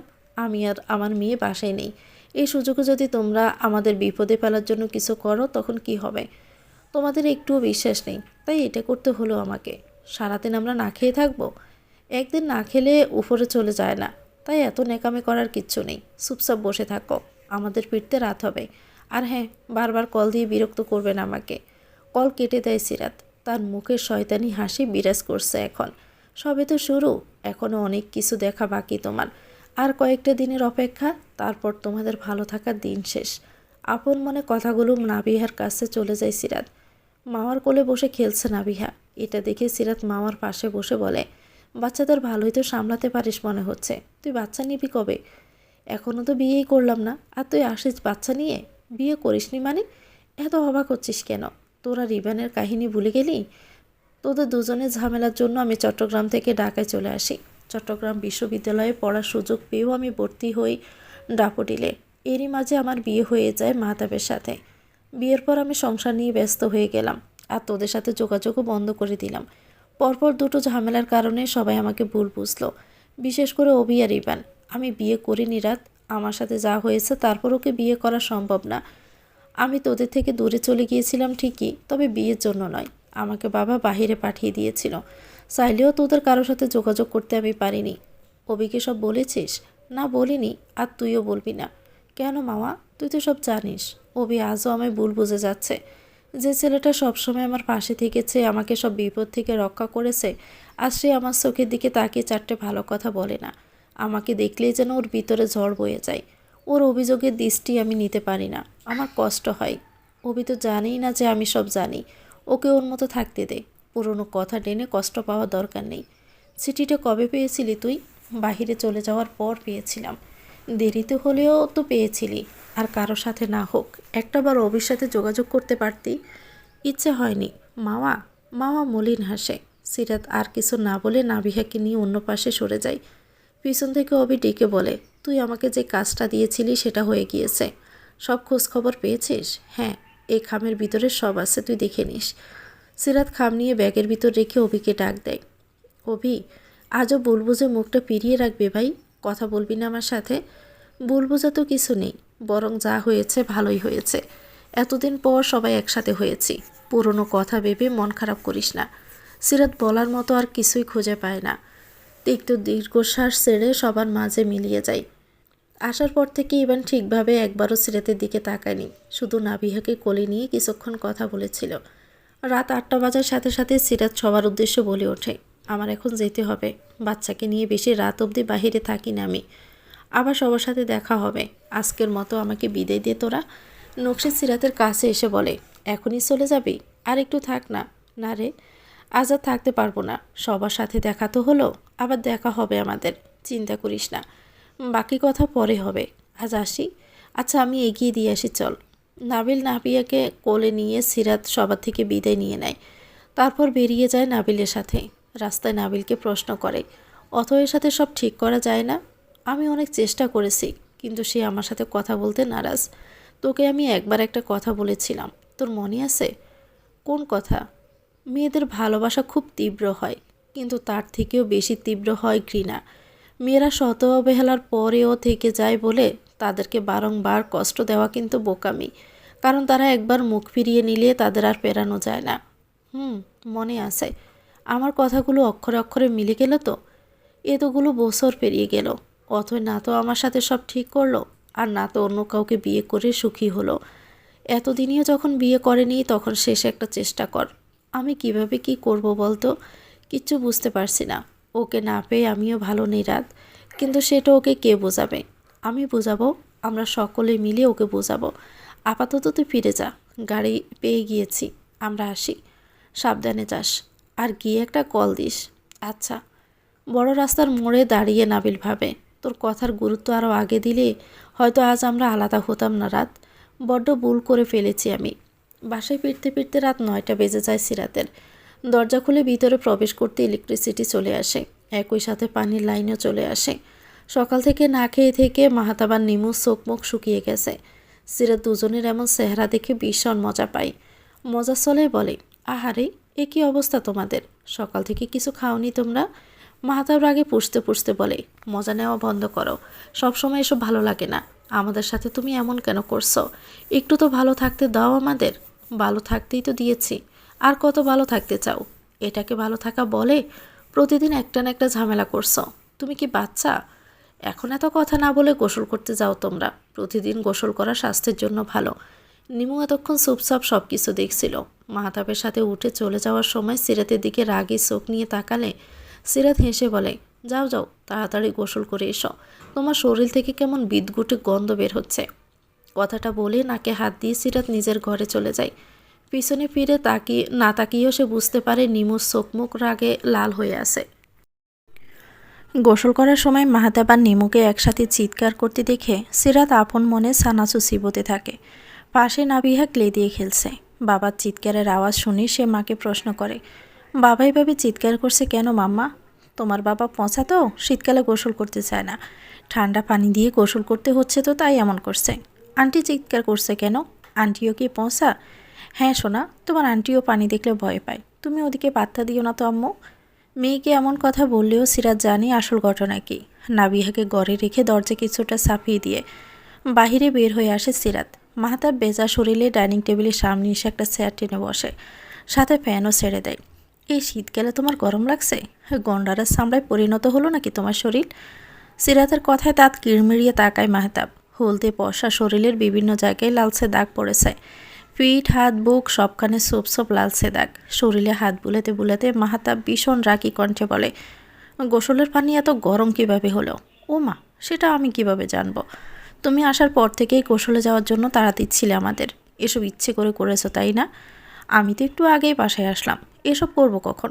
সব সময় আমাকে দোষ দেওয়া বন্ধ করো তুমি। কি হলো না, সব দোষ কি আমার? আসানকি নিমু এসে পিছন থেকে ধাক্কা দেয় সিরাতকে। আকস্মিক ঘটনায় সিরাত ছিটকে গিয়ে টেবিলের এক কোণার সাথে পা লেগে ভীষণ ব্যথা পায়। ব্যথায় চোখ বন্ধ করে নিয়ে মৃদু আওয়াজ করে ওঠে সে। বেশ কিছুক্ষণ পর কোনো রকমের নিজেকে সামলে নিয়ে নিমুর দিকে তাকায়। নিমুর মুখের একাংশ ভীষণ লাল হয়ে আছে, চোখ তার তেজি ভাব। সিরাতের দিকে তাকিয়ে আঙ্গুল নাচিয়ে বলে, আমি জানি তুমি এসব ইচ্ছাকৃতভাবে করেছ। দিন দিন তোমার অত্যাচার বেড়ে চলছে, অনেক সহ্য করেছি আর না, এরপর একদম ছাড় দেব না বলে দিলাম। নিমুর এমন ব্যবহার মোটেই মেনে নিতে পারে না সিরাত। কোনো কিছু না বলে নিমুর গালে হাতের 5 আঙ্গুলের ছাপ বসিয়ে দেয় সে। তার এমন ব্যবহারে হতভম্ব হয়ে যায় মাহতাব। সে কিছু বলার আগেই সিরাত বলে ওঠে, এই ভুল দ্বিতীয়বার করার চেষ্টাও করবে না। আমার গায়ে সামান্য আঘাত লাগলেও আমি তার চেয়ে 3 গুণ পরিমাণ বেশি আঘাত ফিরিয়ে দিতে জানি। এতদিন চুপ করে আসি তার মানে এই নয় যে আমি কিছু বলতে পারি না। আমি আসলে সহজে কারো গায়ে হাত তুলি না, কিন্তু একবার হাত উঠে গেলে আমাকে সামলানো কঠিন হয়ে যায়। আজ কেবল একটা থাপ্পড় খেয়েছ, এরপর আমার সাথে লাগতে এলে কতগুলো খাবে সেটার কোনো হিসেব কিন্তু আমার কাছেও নেই। তাই বলছি সাবধান হয়ে যাও। ব্যথায় ফুলে যাওয়া পা নিয়ে ঘরে চলে যায় সিরাত। ডান পায়ের বুড়ো আঙ্গুল বেশ খানিকটা ফুলে গেছে, পা নাড়াতেও কষ্ট হচ্ছে। অন্যদিকে নিমুর গালেও বেশ ভালো রকমের ব্যথা শুরু হয়ে গেছে। মাহতাবের পাশে বসে নিমু কাঁদো কাঁদো স্বরে বলে, আমাকে এভাবে ওই মেয়েটা মারলো, আর তুমি কিছু বললে না? তোমারই বা ধাক্কা দেওয়ার কি দরকার ছিল? এখন সব দোষ আমার, তাই না? আগের বউয়ের প্রতি প্রেম বেড়েছে তোমার, এখন সব দোষ তো আমারই দেখবে তুমি। আমি তোমাকে দোষ দিচ্ছি না, সিরাতে থেকে দূরে থাকাই ভালো, কারণ ওর নতুন রূপের সাথে আমি নিজেই মানিয়ে নিতে পারছি না নিজেকে। আমার মুখের 12টা বেজে গেল। আমাকে 30,000 টাকা দিও, আমি ফেসিয়াল করতে যাব। 30,000 টাকা? এত টাকা দিয়ে কি করবে তুমি? ফেসিয়াল করব বললামই তো, আমার কাছে এখন টাকা নেই। আমি টাকা চাইলে তোমার কাছে টাকা থাকে না। টাকা নেই তো আমাকে বিয়ে করেছো কেন? এভাবে কষ্ট দেওয়ার জন্য? নিমু, রাগ করো না। আচ্ছা, আমি টাকা দিলে খুশি হবে তো? আগামীকাল পেয়ে যাবে। সত্যি বলছো? সত্যি। নিমুর চোখে মুখে খুশির আমেজ দেখা যায়। মাহতাবকে জড়িয়ে ধরে সে বলে, এজন্যই আমি তোমাকে এত ভালোবাসি। এখন ফ্রেশ হয়ে নাও, আমিও ভালোভাবে গোসল করে আসি। শরীর এখনও জ্বলছে গরম পানির জন্য। তোমার ওই বউকে একটা উচিত শিক্ষা দিয়েই ছাড়বো আমি। মাহতাব আর কিছু না বলে উঠে যায়। নিমু গুটি গুটি পায়ে রান্নাঘরে গিয়ে খাবার খোঁজে, কিন্তু আজ বাসায় কিছুই রান্না করা হয়নি। ক্ষুধার জ্বালায় ফ্রিজ থেকে বাসি রুটি আর তরকারি বের করে খেয়ে নেয়, আর কিছুটা খাবার মাহতাবের জন্য রেখে দেয়। রান্নাঘর থেকে বেরিয়ে ঘরে যাওয়ার সময় দরজার সামনে পা পিছলে পড়ে গিয়ে কোমরে আঘাত পেয়ে মাটিতে বসে পড়ে নিমু। তার চিৎকারে তড়িগড়ি করে গোসল সেরে বের হয় মাহতাব। নিমুর কাছে গিয়ে জিজ্ঞেস করে, কি হলো আবার? চিৎকার করছো কেন? কে যেন দরজার সামনে তেল ফেলে রেখেছে। এটা নিশ্চয়ই সিরাতের কাজ। এই মেয়েকে তো আমি খুন করে ফেলবো বলে দিলাম। আচ্ছা আচ্ছা, তুমি শান্ত হও। তোমার আওয়াজ আশেপাশে সবার কানে ফুসালে যাচ্ছে, তাই কাণ্ড ঘটে যাবে। কোমরে এত ব্যথা পেয়েছি যে এখন নড়তেই পারছি না। তুমি ওই মেয়েকে কিছু বলবে, নাকি আমি ওর একটা ব্যবস্থা করব? আগে তোমাকে ঘরে রেখে আসি, তারপর ওর সাথে কথা বলছি। নিমুকে বিছানার উপর বসিয়ে দিয়ে মাহতাব সিরাতের ঘরের সামনে গিয়ে কড়া নাড়ে। একটু পর দরজা খুলে দিলে মাহতাব সিরাতের দিকে তেড়ে এসে বলে, এই সমস্যা কি তোমার? নিমুর পিছনে এভাবে কেন লেগেছ? মেয়েটা কত কষ্ট পেয়েছে কোনো ধারণা আছে তোমার? সিরাত মাহতাবের দিকে এক ধ্যানে চেয়ে মলিন হেসে বলে, 8 ঘন্টা আগে আমিও পায়ে ভীষণ ব্যথা পেয়েছি। কই, তুমি তো আমার খোঁজ নিলে না একবারও। আমি কতটা ব্যথা পেয়েছি, ওষুধ খেয়েছি কিনা এসব তো জানতেও চাইলে না তুমি। নিমু কষ্ট পেয়েছে এটা তোমার কাছে এত বড় হয়ে গেল যে আমার কষ্টের কথা বেমালুম ভুলে গেছো তুমি। আরে আমি তো তোমার সন্তানের মা। আমি ছাড়া নাবিহার যত্ন নেওয়ার মতো আর কেউ নেই এখানে। এমন অবস্থায় আমার কষ্ট একটা ভারও ভাবালো না তোমাকে? এতটা স্বার্থপর কবে থেকে হলে তুমি? এত ন্যাকামি করছো কেন? ঘরে তো ওষুধে আছে, ওষুধ খেয়ে নিলেই তো ব্যথা দূর হয়ে যাবে। আর শোনো, সারাক্ষণ আমাদের পিছনে পড়ে না থেকে বাচ্চাকে সময় দাও, সেটাই বেশি ভালো হবে তোমার জন্য। কথাটা বলেই চলে যায় মাহতাব। সিরাত দরজার কোণ ঘেঁষে বসে পায়ে হাত দিয়ে পুফিয়ে কেঁদে ওঠে। তোমাকে যেমন ভালোবেসে আগলে রাখতে জানি, প্রয়োজনে সেভাবেই ভেঙে চুরমার করতেও আমি জানি। মেয়েদের ভালোবাসা খুব তীব্র হয়, কিন্তু একবার সে ভালোবাসায় ঘৃণায় পরিণত হলে সেটাও ভীষণ তীব্র হয়। আমাকে তুমি যতটা কষ্ট দিয়েছ, তার চেয়ে বহু গুণ বেশি কষ্ট আমি তোমাকে ফিরিয়ে দিব, কথা দিলাম। আজ অবধি যা যা করেছি তা তো ট্রেলার ছিল। আগামীকাল থেকে আমি যা যা করব সেটাই হবে আসল খেলা। মিস্টার মাহতাব শাহরিয়ার শেখ, তুমি যেভাবে আমার জীবন নিয়ে খেলছ, আমি ঠিক সেভাবেই তোমার অস্তিত্ব নিয়ে খেলব। তার জন্য তুমি তৈরি হও। আমরা আর ফ্যাক্টরিতে কাজ করব না আপনার স্যার। হঠাৎ করে কেন তোমরা এমন করছো? আপনি নিয়মিত আমাদের পারিশ্রমিক দেন না, তাছাড়া আমাদের সাথে ভালো ব্যবহারও করেন না। এমন মানুষের সাথে আমরা কোনো কাজ করব না। আজ থেকে আমরা আপনার সাথে কাজ করা বন্ধ করে দিলাম। আগে নিজের ব্যবহার ঠিক করুন, তারপর ব্যবসা করতে আসবেন। আসি স্যার। শ্রমিকদের কোনো কথাই যেন বোঝাতে পারে না মাহতাব। তার মাথা ঘুরছে। কোনো রকমে চেয়ারে বসে সে জোরে জোরে শ্বাস নিতে থাকে। আজ থেকে তার ফ্যাক্টরি বন্ধ করে দিতে হবে, কারণ এখানে তো আর কোনো শ্রমিকই নেই। কিভাবে চলবে এই ফ্যাক্টরি? গত 1 মাস যাবৎ তার সাথে যা হচ্ছে সবই খারাপ হচ্ছে। ব্যবসায় একের পর এক লস। এরপর শ্রমিকদের দল বেঁধে চলে যাওয়া, সব কিছু মিলিয়ে মাহতাব মুহূর্তের মধ্যেই যেন মিশে গেল মাটির সাথে। সারাদিন আর বাসায় ফেরে না মাহতাব। একটা বারে বসে মদ্যপান করে ঘন্টার পর ঘন্টা। পাশেই তার কয়েকজন বন্ধু বসে আছে। তুরাগ নামের একজন প্রশ্ন করে, হঠাৎ করে তোর এমন দুরবস্থা হলো কিভাবে? মাহতাব মাতাল কণ্ঠে উত্তর দেয়, আমি কিছুই বুঝতে পারছি না রে। কয়েক মাস আগেও সবই ঠিক ছিল। আমি নিমুকে বিয়ে করার পর থেকেই আমার জীবনে নেমে এলো বিপর্যয়। কিন্তু তুই তো বলেছিলি তোর বউ অনেক ভালো, তোদের তো একটা মেয়েও আছে।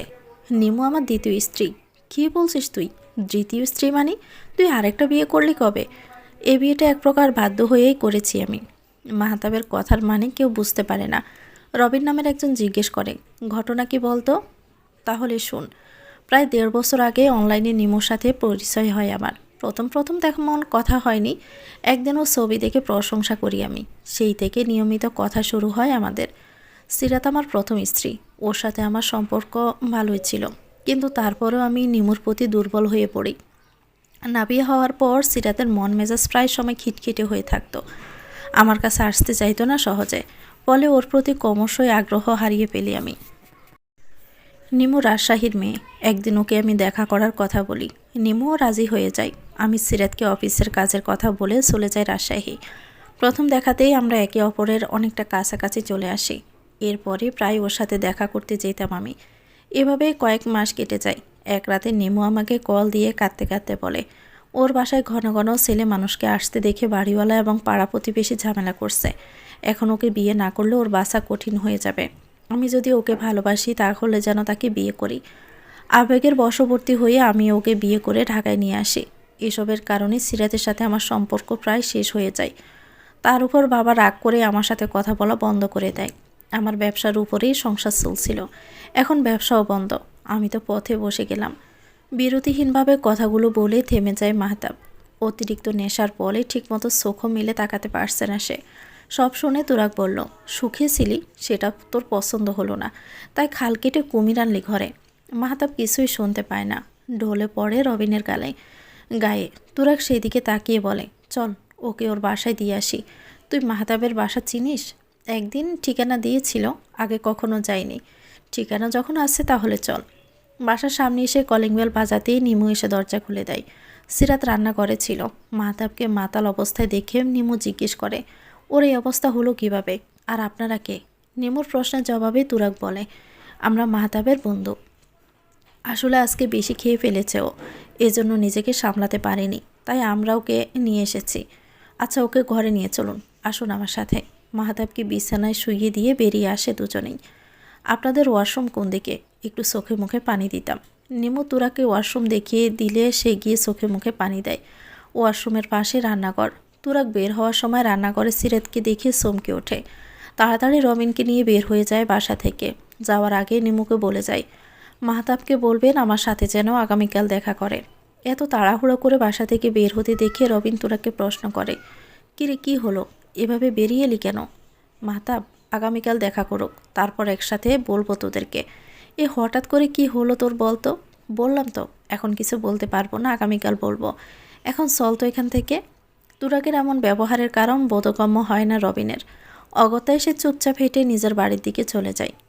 সকালে সূর্যোদয় হওয়ার পর গোসল করে তাড়াতাড়ি তৈরি হয়ে নেয় সিরাত। পাশাপাশি মেয়েকেও তৈরি করে দেয়। সিরাতের চুলগুলো কোমরের নিচ অবধি হওয়ায় চুল শুকাতে সময় লাগে। এদিকে হিজাব ছাড়া বের হয় না সে, তাই বেজা চুলগুলো বেঁধে নেয়। তার উপর হিজাব বেঁধে নিজের ব্যাগ হাতে নিয়ে নাবিহাকে কোলে নিয়ে বের হয়ে যায় সে। এত সকালে সিরাতকে বের হতে দেখে নিমু অবাক হয়, কিন্তু কিছু বলে না। ঘড়ির কাঁটা যখন 8টার করে, তখনই সিরাত বসে আছে আলিশান এক বাড়িতে। আসার সাথে সাথে তাকে কফি দেওয়া হয়েছে, বাচ্চার জন্য খাবার দেওয়া হয়েছে। সিরাত কফির কাপে চুমুক দিয়ে অপেক্ষা করে একজনের জন্য। কিছুক্ষণ পরে কাঙ্ক্ষিত মানুষটাকে দেখে উঠে দাঁড়ায় সে। সালাম দিয়ে বলে, আসসালামু আলাইকুম, কেমন আছেন? ওয়ালাইকুম আসসালাম, আলহামদুলিল্লাহ ভালো আছি। আপনি ভালো আছেন তো? আলহামদুলিল্লাহ। দাঁড়িয়ে আছেন কেন? বসুন প্লিজ। সিরাত সোফায় বসলে ঠিক তার মুখোমুখি বসে ব্যক্তিটি। কিছু একটা ভেবে সিরাত মুখে হাসির রেখা টেনে বলে, মিস্টার ফাইয়াজ রহমান, আপনাকে অসংখ্য ধন্যবাদ আমাকে সাহায্য করার জন্য। ফাইয়াজ রহমানের নিজের জন্য রাখা কফিটা হাতে নিয়ে বলে, ঠিক কিসের জন্য? মাহতাবের ব্যবসায় লাল বাতি জ্বালানোর জন্য। সিরাতের কথায় হু হু করে হেসে ওঠে ফাইয়াজ। ঠোঁটের কোণে হাসি বজায় রেখে বলে, তার মতো একজনের জন্য তো এমন কিছুই প্রাপ্য, তাই না? ওর কাজের সূত্র ধরেই আমি আপনাকে চিনি, কিন্তু ভাবিনি কখনো আমার হয়ে কাজ করবেন আপনি। আপনার এই সাহায্যের কথা আমি সত্যি বলবো না। মিস্টার ফাইয়াজ রহমান লাভ ছাড়া একটা পাও আগায় না। আপনি আমার ব্যবসায় সফলতা আনতে সাহায্য করেছেন, তাই আপনার বিপদে পাশে দাঁড়ানো আমার দায়িত্ব। এখানে ধন্যবাদ দেওয়ার কিছুই নেই। আমাদের পরবর্তী পরিকল্পনা সম্পর্কে আপনি অবগত তো? হ্যাঁ হ্যাঁ, নিশ্চয়ই, চিন্তা করবেন না সিরাত, আমি আপনার পাশে আছি। আমরা তাহলে আগামী 7 দিনের মধ্যে কাজ শুরু করি, যেমনটা আপনার ইচ্ছে। তাহলে আজ উঠি, আমাকে এখান থেকে আরেক জায়গায় যেতে হবে। আপনি চাইলে সকালের নাস্তা আমরা একসাথে করতে পারি। আজ নয়, অন্য একদিন নাস্তা করব। আসি। ফাইয়াজ রহমানের সাথে দেখা করে বের হওয়ার সময় সিরাত নাবিহার কপালে চুমু খেয়ে বলে, তোমার মাম্মা যা করছে তাতে হয়তো তুমি তোমার মাম্মাকে সাময়িক সময়ের জন্য ভুল বুঝবে, কিন্তু বড় হয়ে একদিন অবশ্যই আমাকে তুমি ধন্যবাদ দিবে। কি ব্যাপার তুরাগ, তুই আমাকে এভাবে কেন ডাকলি? কোনো সমস্যা হয়েছে কি? তুরাগ কপালে হাত ঠেকিয়ে শান্ত স্বরে প্রশ্ন করে, তোর প্রথম স্ত্রীর নাম কি মুমতাহিনা ইসলাম সিরাত? মাহতাব 7-5 না ভেবে উত্তর দেয়, হ্যাঁ, কেন, কি হয়েছে? তুরাগ এক দৃষ্টে মাহতাবের দিকে চেয়ে থাকে। কিছুক্ষণ পর পুনরায় প্রশ্ন করে, সিরাত থাকতে তুই দ্বিতীয় বিয়ে কিভাবে করলি? ওই মেয়ে এখনও তোকে বাঁচিয়ে রেখেছে? এসব তুই কি বলছিস? বাঁচিয়ে রাখবে না কেন? আর 1 মিনিট, তুই কি কোনোভাবে সিরাতকে চিনিস? শুধু সিরাতকে নয়, ওর পুরো বন্ধু মহলকে আমি চিনি, খুব ভালো করেই চিনি। কীভাবে চিনিস? তুরাগ কোনো উত্তর দেয় না। তার চোখ মুখ অস্বাভাবিকভাবে লাল হয়ে আসে। ক্ষণে ক্ষণে কেঁপে উঠেছে সে। মাহতাব বন্ধুর এমন অবস্থা দেখে জিজ্ঞেস করে, এই কি হয়েছে তোর? পুরো বিষয়টা পরিষ্কার করে বলতো আমাকে। লম্বা লম্বা শ্বাস নিয়ে তুরাগ বলে, তখন আমি অনার্স শেষ করে সবেমাত্র চাকরি করা শুরু করেছি। ভালো পড়াশোনার জন্য সবার পছন্দের ছিলাম। অনার্স 3য় বর্ষে থাকাকালীন সময়ে আমি মাওয়ার প্রেমে পড়ি। ওর পুরো নাম তাসপিয়া তাবাসসুম মাওয়া। আমি একটা কোচিং সেন্টারে পড়াতাম, সেখানে মাওয়া কোচিং করত। পরিচয়ের সূচনা সেখান থেকে হয়েছিল। ওর চঞ্চল স্বভাব, কথা বলার ধরন আমাকে আকৃষ্ট করেছিল। ধীরে ধীরে বুঝতে পারি আমি ওর প্রতি দুর্বল হয়ে পড়েছি। একটা সময় অনেক সাহস করে ওকে প্রেমের প্রস্তাব দিই। প্রথমে মাওয়া রাজি হয়নি। প্রায় মাস 3 পর আমার প্রস্তাবে সম্মতি জানিয়েছিল মাওয়া। সেই থেকেই প্রেমের শুরু। সব কিছু ভালোই যাচ্ছিল। প্রায় 7 মাস ভালোভাবে সম্পর্ক এগিয়ে নিয়ে যাওয়ার পর তুরাগ থেমে যায়। মাহতাব কৌতূহলী কণ্ঠে বলে, তারপর? 7 মাস পর থেকে আমার আর ওকে ভালো লাগতো না। আমি ওর সাথে সম্পর্কে থাকাকালীন সময়ে আরেকজনের মেয়ের সাথে প্রেমে জড়িয়ে পড়ি। ওই মেয়ের সাথে শারীরিক সম্পর্ক অবধি তৈরি হয়েছিল আমার। এসবের কিছুই মাওয়া জানতো না। বেশ কিছুদিন আমি 2টা সম্পর্ক সমান তালে চালিয়ে যাই, কিন্তু এসব বিষয় বেশি দিন আর গোপন থাকেনি। একদিন উর্মি আমাদের একসাথে ঘনিষ্ঠ অবস্থায় দেখে ফেলে। মুহূর্তের মধ্যে মাওয়া এবং ওর বন্ধু মহলের সবার কাছেই খবরটা পৌঁছে যায়। ভাই, তুই মেয়েটাকে ঠকালি কেন?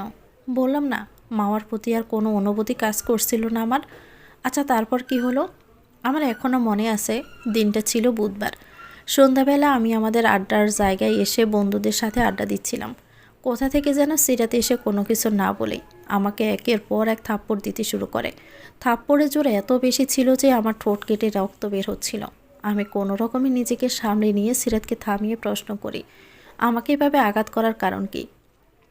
তখন পাশ থেকে মাওয়া উত্তর দেয়, আমাকে ঠকানোর কি খুব দরকার ছিল তুরাগ? মাওয়ার কথা শুনে আমি ঘাবড়ে যাই। বুঝে গিয়েছিলাম মাওয়া সব জেনে গেছে। আমি তৎক্ষণাৎ পরিস্থিতি সামলানোর চেষ্টা করি, কিন্তু পরিস্থিতি হাতের বাহিরে চলে যায়। চারপাশে প্রচুর মানুষ জমে যায়। আমি সেদিন সিরাতের হিংস্র রূপ দেখেছিলাম বন্ধু মহলের অন্য একটা রূপ। জানিস, আমি আজও সেই দিনটা ভুলতে পারিনি। আমার সাথে সেদিন যা হয়েছে তার জন্য আজও আমি ভুগছি। আমার পুরো জীবনটা শেষ হয়ে গেছে ওদের জন্য। কি হয়েছিল সেদিন? আমাকে সব কিছু বিস্তারিত বল। ওই ঘটনার সবটুকু এখনও ভিডিও আকারে আমার কাছে আছে। ভিডিও ভাইরাল হয়েছিল তখন প্রচুর বাজেভাবে। দেখবি তুই? মাহতাব কোনো কিছু না ভেবেই উত্তর দেয়, হ্যাঁ দেখব আমি। তাহলে আমার বাড়িতে চল। আচ্ছা। তুরাগ মাহতাবকে নিয়ে নিজের বাড়ির উদ্দেশ্যে রওনা দেয়। অন্যদিকে সিরাত এসেছে মাওয়ার সাথে দেখা করতে। মাওয়া চুপ করে থাকবি না। সেই দিনের পর কি হয়েছিল বল আমাকে। মাওয়া নাক টেনে কান্না আটকানোর বৃথা চেষ্টা করে বলে, তুরাগের সাথে ঝামেলার পর বাবা আমার বিয়ে দিতে চাই। পাত্র ঠিক হয়ে গিয়েছিল, সেটা তোরা জানিস। বিয়ের জন্য কুষ্টিয়ায় আমাদের গ্রামের বাড়িতে চলে যাই আমরা। বাবা খুবই কড়াভাবে নিষেধ করে দিয়েছিল যেন তাদের সাথে আর কোনো প্রকার যোগাযোগ না রাখি আমি। বাধ্য হয়ে কাউকে কিচ্ছু জানাতে পারিনি, কিন্তু বিয়েটা আমি মন থেকে মানতেও পারছিলাম না। বাবা মাকে অনেক বুঝিয়ে অনুরোধ করে আমি বাইরে পড়তে যাওয়ার জন্য রাজি করাই। সেখানেও তারা শর্ত দেয়, ভালোভাবে পড়াশোনা করে তাদের স্বপ্ন পূরণ করতে না পারলে আমাকে আর মেয়ে হিসাবে মানবে না। এমনিতেই আমার জন্য তাদের অনেক সম্মানহানি হয়েছে। আমি সব মেনে নিয়ে চলে যাই বাংলাদেশ ছেড়ে। এরপর টানা 5 বছর বলা যায় বন্দি জীবন কাটিয়েছি আমি। কথা বলা শেষ হওয়ার আগে মাওয়া ঢুকরে কেঁদে ওঠে। সে আর পারছে না কষ্টগুলো নিজের মধ্যে চেপে রাখতে। দীর্ঘ 5টি বছর নিজের সাথে লড়াই করে আজ সে ক্লান্ত, ভীষণ ক্লান্ত। মামাকে জড়িয়ে ধরে সিরাত বলে, আঙ্কেলকে হাজারবার বুঝিয়েও আমি তোর আর অবির সম্পর্কের কথা আগাতে পারিনি। আমি চেয়েছিলাম আঙ্কেলকে আগে রাজি করাতে, তারপর তোকে বলতে চেয়েছিলাম অভি তোকে অনেক বেশি ভালোবাসে, কিন্তু আমি এসব কিছুই করতে পারিনি। তারপর আমি নিরুপায় হয়ে অভিকে বোঝাই তোকে যেন ভুলে যাই, তোদের সম্পর্ক হওয়া কোনোভাবেই সম্ভব নয়। ফলস্বরূপ অভি ভেবে নেয় আমি হয়তো নিজেই চাইনি তোদের মাঝে সম্পর্ক হোক। এভাবে দিনের পর দিন ভুল বুঝে অভি দূরে সরে গেল আমার থেকে। আর একের পর এক গল্পটা তোদের সবারই জানা। আমার জীবনটা তো নষ্ট হয়ে গেল, কিন্তু তুই হটকারিতায় এমন সিদ্ধান্ত নিয়ে ফেললি যার জন্য নিজের সাথে সাথে তোর মেয়ের জীবনও এখন ঝুঁকির মুখে। আমি মা হয়ে কখনোই চাইব না যে আমার মেয়ের জীবনটা নষ্ট হয়ে যাক। আচ্ছা সিরাত, তোর মাহতাবকে বিয়ে করার কারণ কি ছিল? আমার পরিবারের পছন্দে বিয়ে করতে চেয়েছিলাম। মাহতাবের বাবা আমাকে আগে থেকেই চিনত। সেই সুবাদে বাড়িতে বিয়ের প্রস্তাব নিয়ে আসে। আমার পরিবারের সবাই রাজি হয়ে যায়, আর আমারও মাহতাবের সাথে কথা বলে ওকে ভালো লেগে যায়। তাই এত না ভেবে বিয়েটা করে ফেলেছি। এখন কি করতে চাইছিস তুই? আমার কথা বাদ দে, তুই বল এভাবে আর কতদিন চলবে? জীবনটাকে কি এভাবেই কাটিয়ে দিবি? বিয়ের কথা ভাববি না? মাওয়া তাচ্ছিল্যের হাসি হেসে বলে, আর বিয়ে? অবিকে কি একটা সুযোগ দেওয়া যায় না মাওয়া? মাওয়া সিরাতের দিকে তাকিয়ে মলিন হাসে। তারপর কিছু না বলে সিরাতের কাছ থেকে উঠে চলে যায়। সিরাত বসে থেকে এক নজরে মাওয়া চলে যাওয়া দেখে, কিন্তু হাজার সেও আর আটকাতে পারে না তার চলে যাওয়াকে। আমরা প্রত্যেকেই আমাদের জীবনে এমন অনেক ভুল করি যার খেসারত জীবনের শেষ সময় অবধি দিতে হয়। জীবনের কোনো সিদ্ধান্ত যদি ভেবে চিনতে তারপর নিতাম, তাহলে হয়তো বা বর্তমানে এসে অতীতের জন্য আমাদের আর আফসোস করতে হতো না। আমরা পেতাম একটা সুন্দর জীবন, আমরা পেতাম একটা সুন্দর বর্তমান এবং ভবিষ্যৎ। মেয়েরা হলো টিস্যুর মতো, ব্যবহার শেষে ছুঁড়ে ফেলতে হয়। এক মেয়ের সাথে সম্পর্ক ততদিনে রাখা উচিত যতদিন না সেই মেয়েকে বিছানা অবধি নিয়ে যাওয়া যায়। কাজ শেষ তো ছুঁড়ে ফেলে দাও। আর যারা বিছানা অবধি যাবে না তাদের তিলে তিলে শেষ করা উচিত আমাদের বীর পুরুষদের মতো ছেলেদের সময় নষ্ট করার জন্য। সিরাতের কথা শুনে উপস্থিত সবাই অবাক চোখে তাকায় তার দিকে। তুরাগের গালে হাত দিয়ে সিরাত আদুরে কণ্ঠে বলে, কি তাই না তুরাগ? আরে তুরাগের মতো ছেলেদের তো তুলনাই হয় না। একজন ছেলে একসাথে এতজন মেয়ের সাথে সময় কাটাতে পারে, এটা তো গর্বের বিষয়। অনেকে একজনকেই সামলাতে পারে না, সেখানে সে এক নয়, দুই না, তিনজন মেয়ের সাথে সম্পর্কে যুক্ত। ব্যাপারটা সুন্দর না? সিরাতের কথায় তুরাগ চমকে ওঠে। আরেকজনের কথা এ মেয়ে কীভাবে জেনে গেল? মাওয়া সিরাতের কাছে এসে জিজ্ঞেস করে, 3জন মানে? এইসব তুই কী বলছিস? তোরা কেউ আমার কথা বুঝতে পারছিস না তাই না? আচ্ছা আমি বুঝিয়ে বলছি। তোরা এক কাজ কর, প্রত্যেকে ফোনে ক্যামেরা অন কর। ইবান, নাবিল আর রবি, তোরা 3জন সামনের গ্যারেজে গিয়ে কিছু পেট্রোল আর সাইকেলের সেন নিয়ে আয় যা। এসব দিয়ে তুই কি করবি? নাবিল, এত প্রশ্ন করছিস কেন? যা, যেটা বলছিস সেটা কর। ইবান, নাবিল আর রবি সিরাতের কথা মতো গ্যারেজে চলে যায়। সিরাত তুরাগের চোখে চোখ রেখে প্রশ্ন করে, তরুলতার কথা মনে আছে তুরাগ? তুরাগ চোখ বড় বড় করে তাকায় সিরাতের দিকে, ডোক গিলে বলে, তরুলতাকে? ও মা, এত তাড়াতাড়ি ভুলে গেলেন স্যার? কিছুদিন আগেই না তরুলতাকে বললেন তাকে আপনি ভীষণ ভালোবাসেন, তাকে বিয়ে করতে চান। তুরাগ কিছু না বলে চুপ করে থাকলে সিরাত পুনরায় বলে ওঠে, এখনও মনে পড়ছে না? আচ্ছা আমি মনে করিয়ে দিচ্ছি। গত 2 মাস আগে অনলাইনে আপনার একজনের সাথে পরিচয় হয়েছিল। আপনারা দুজন বেশিরভাগ সময় একে অপরের সাথে কথা বলে সময় কাটাতেন। এই তো 17 দিন আগে আপনি তাকে প্রেমের প্রস্তাব দিয়েছেন। আপনাদের তো আগামী শনিবার দেখা করারও কথা ছিল। এখন মনে পড়েছে কিছু? তুমি এত কিছু কিভাবে জানলে? যাক, তাহলে ভুলে যাননি। আমি সব কিছুই জানি, কারণ সেই তরুলতা আর কেউ নয়, আমি নিজেই ছিলাম স্যার। ভয়ে দুপা পিছিয়ে যায় তুরাগের। সিরাত মুচকি হেসে এগিয়ে যায় তার দিকে। ভয় পেলেন স্যার? আসলে আপনার উপর আমার শুরু থেকেই সন্দেহ ছিল। আমি মামাকে অনেকবার বলেছিলাম আপনার থেকে দূরে থাকতে, কিন্তু মামা আমার কথা শোনেনি। সে ভালোবাসার টানে আমার কথা অগ্রাহ্য করেছিল। অবশ্যই এতে ওর কোনো দোষ নেই, আমাদের বয়সটাই এখন আবেগের। আমার বান্ধবী যেহেতু আমার কথা শুনিনি, তাই পরীক্ষা করার জন্য আমি নকল তরুলতা সেজে আপনার সাথে কথা বলা শুরু করি। আমার কণ্ঠস্বর চিনতে পারেননি, কারণ আমি কণ্ঠ বদলাতে পারি।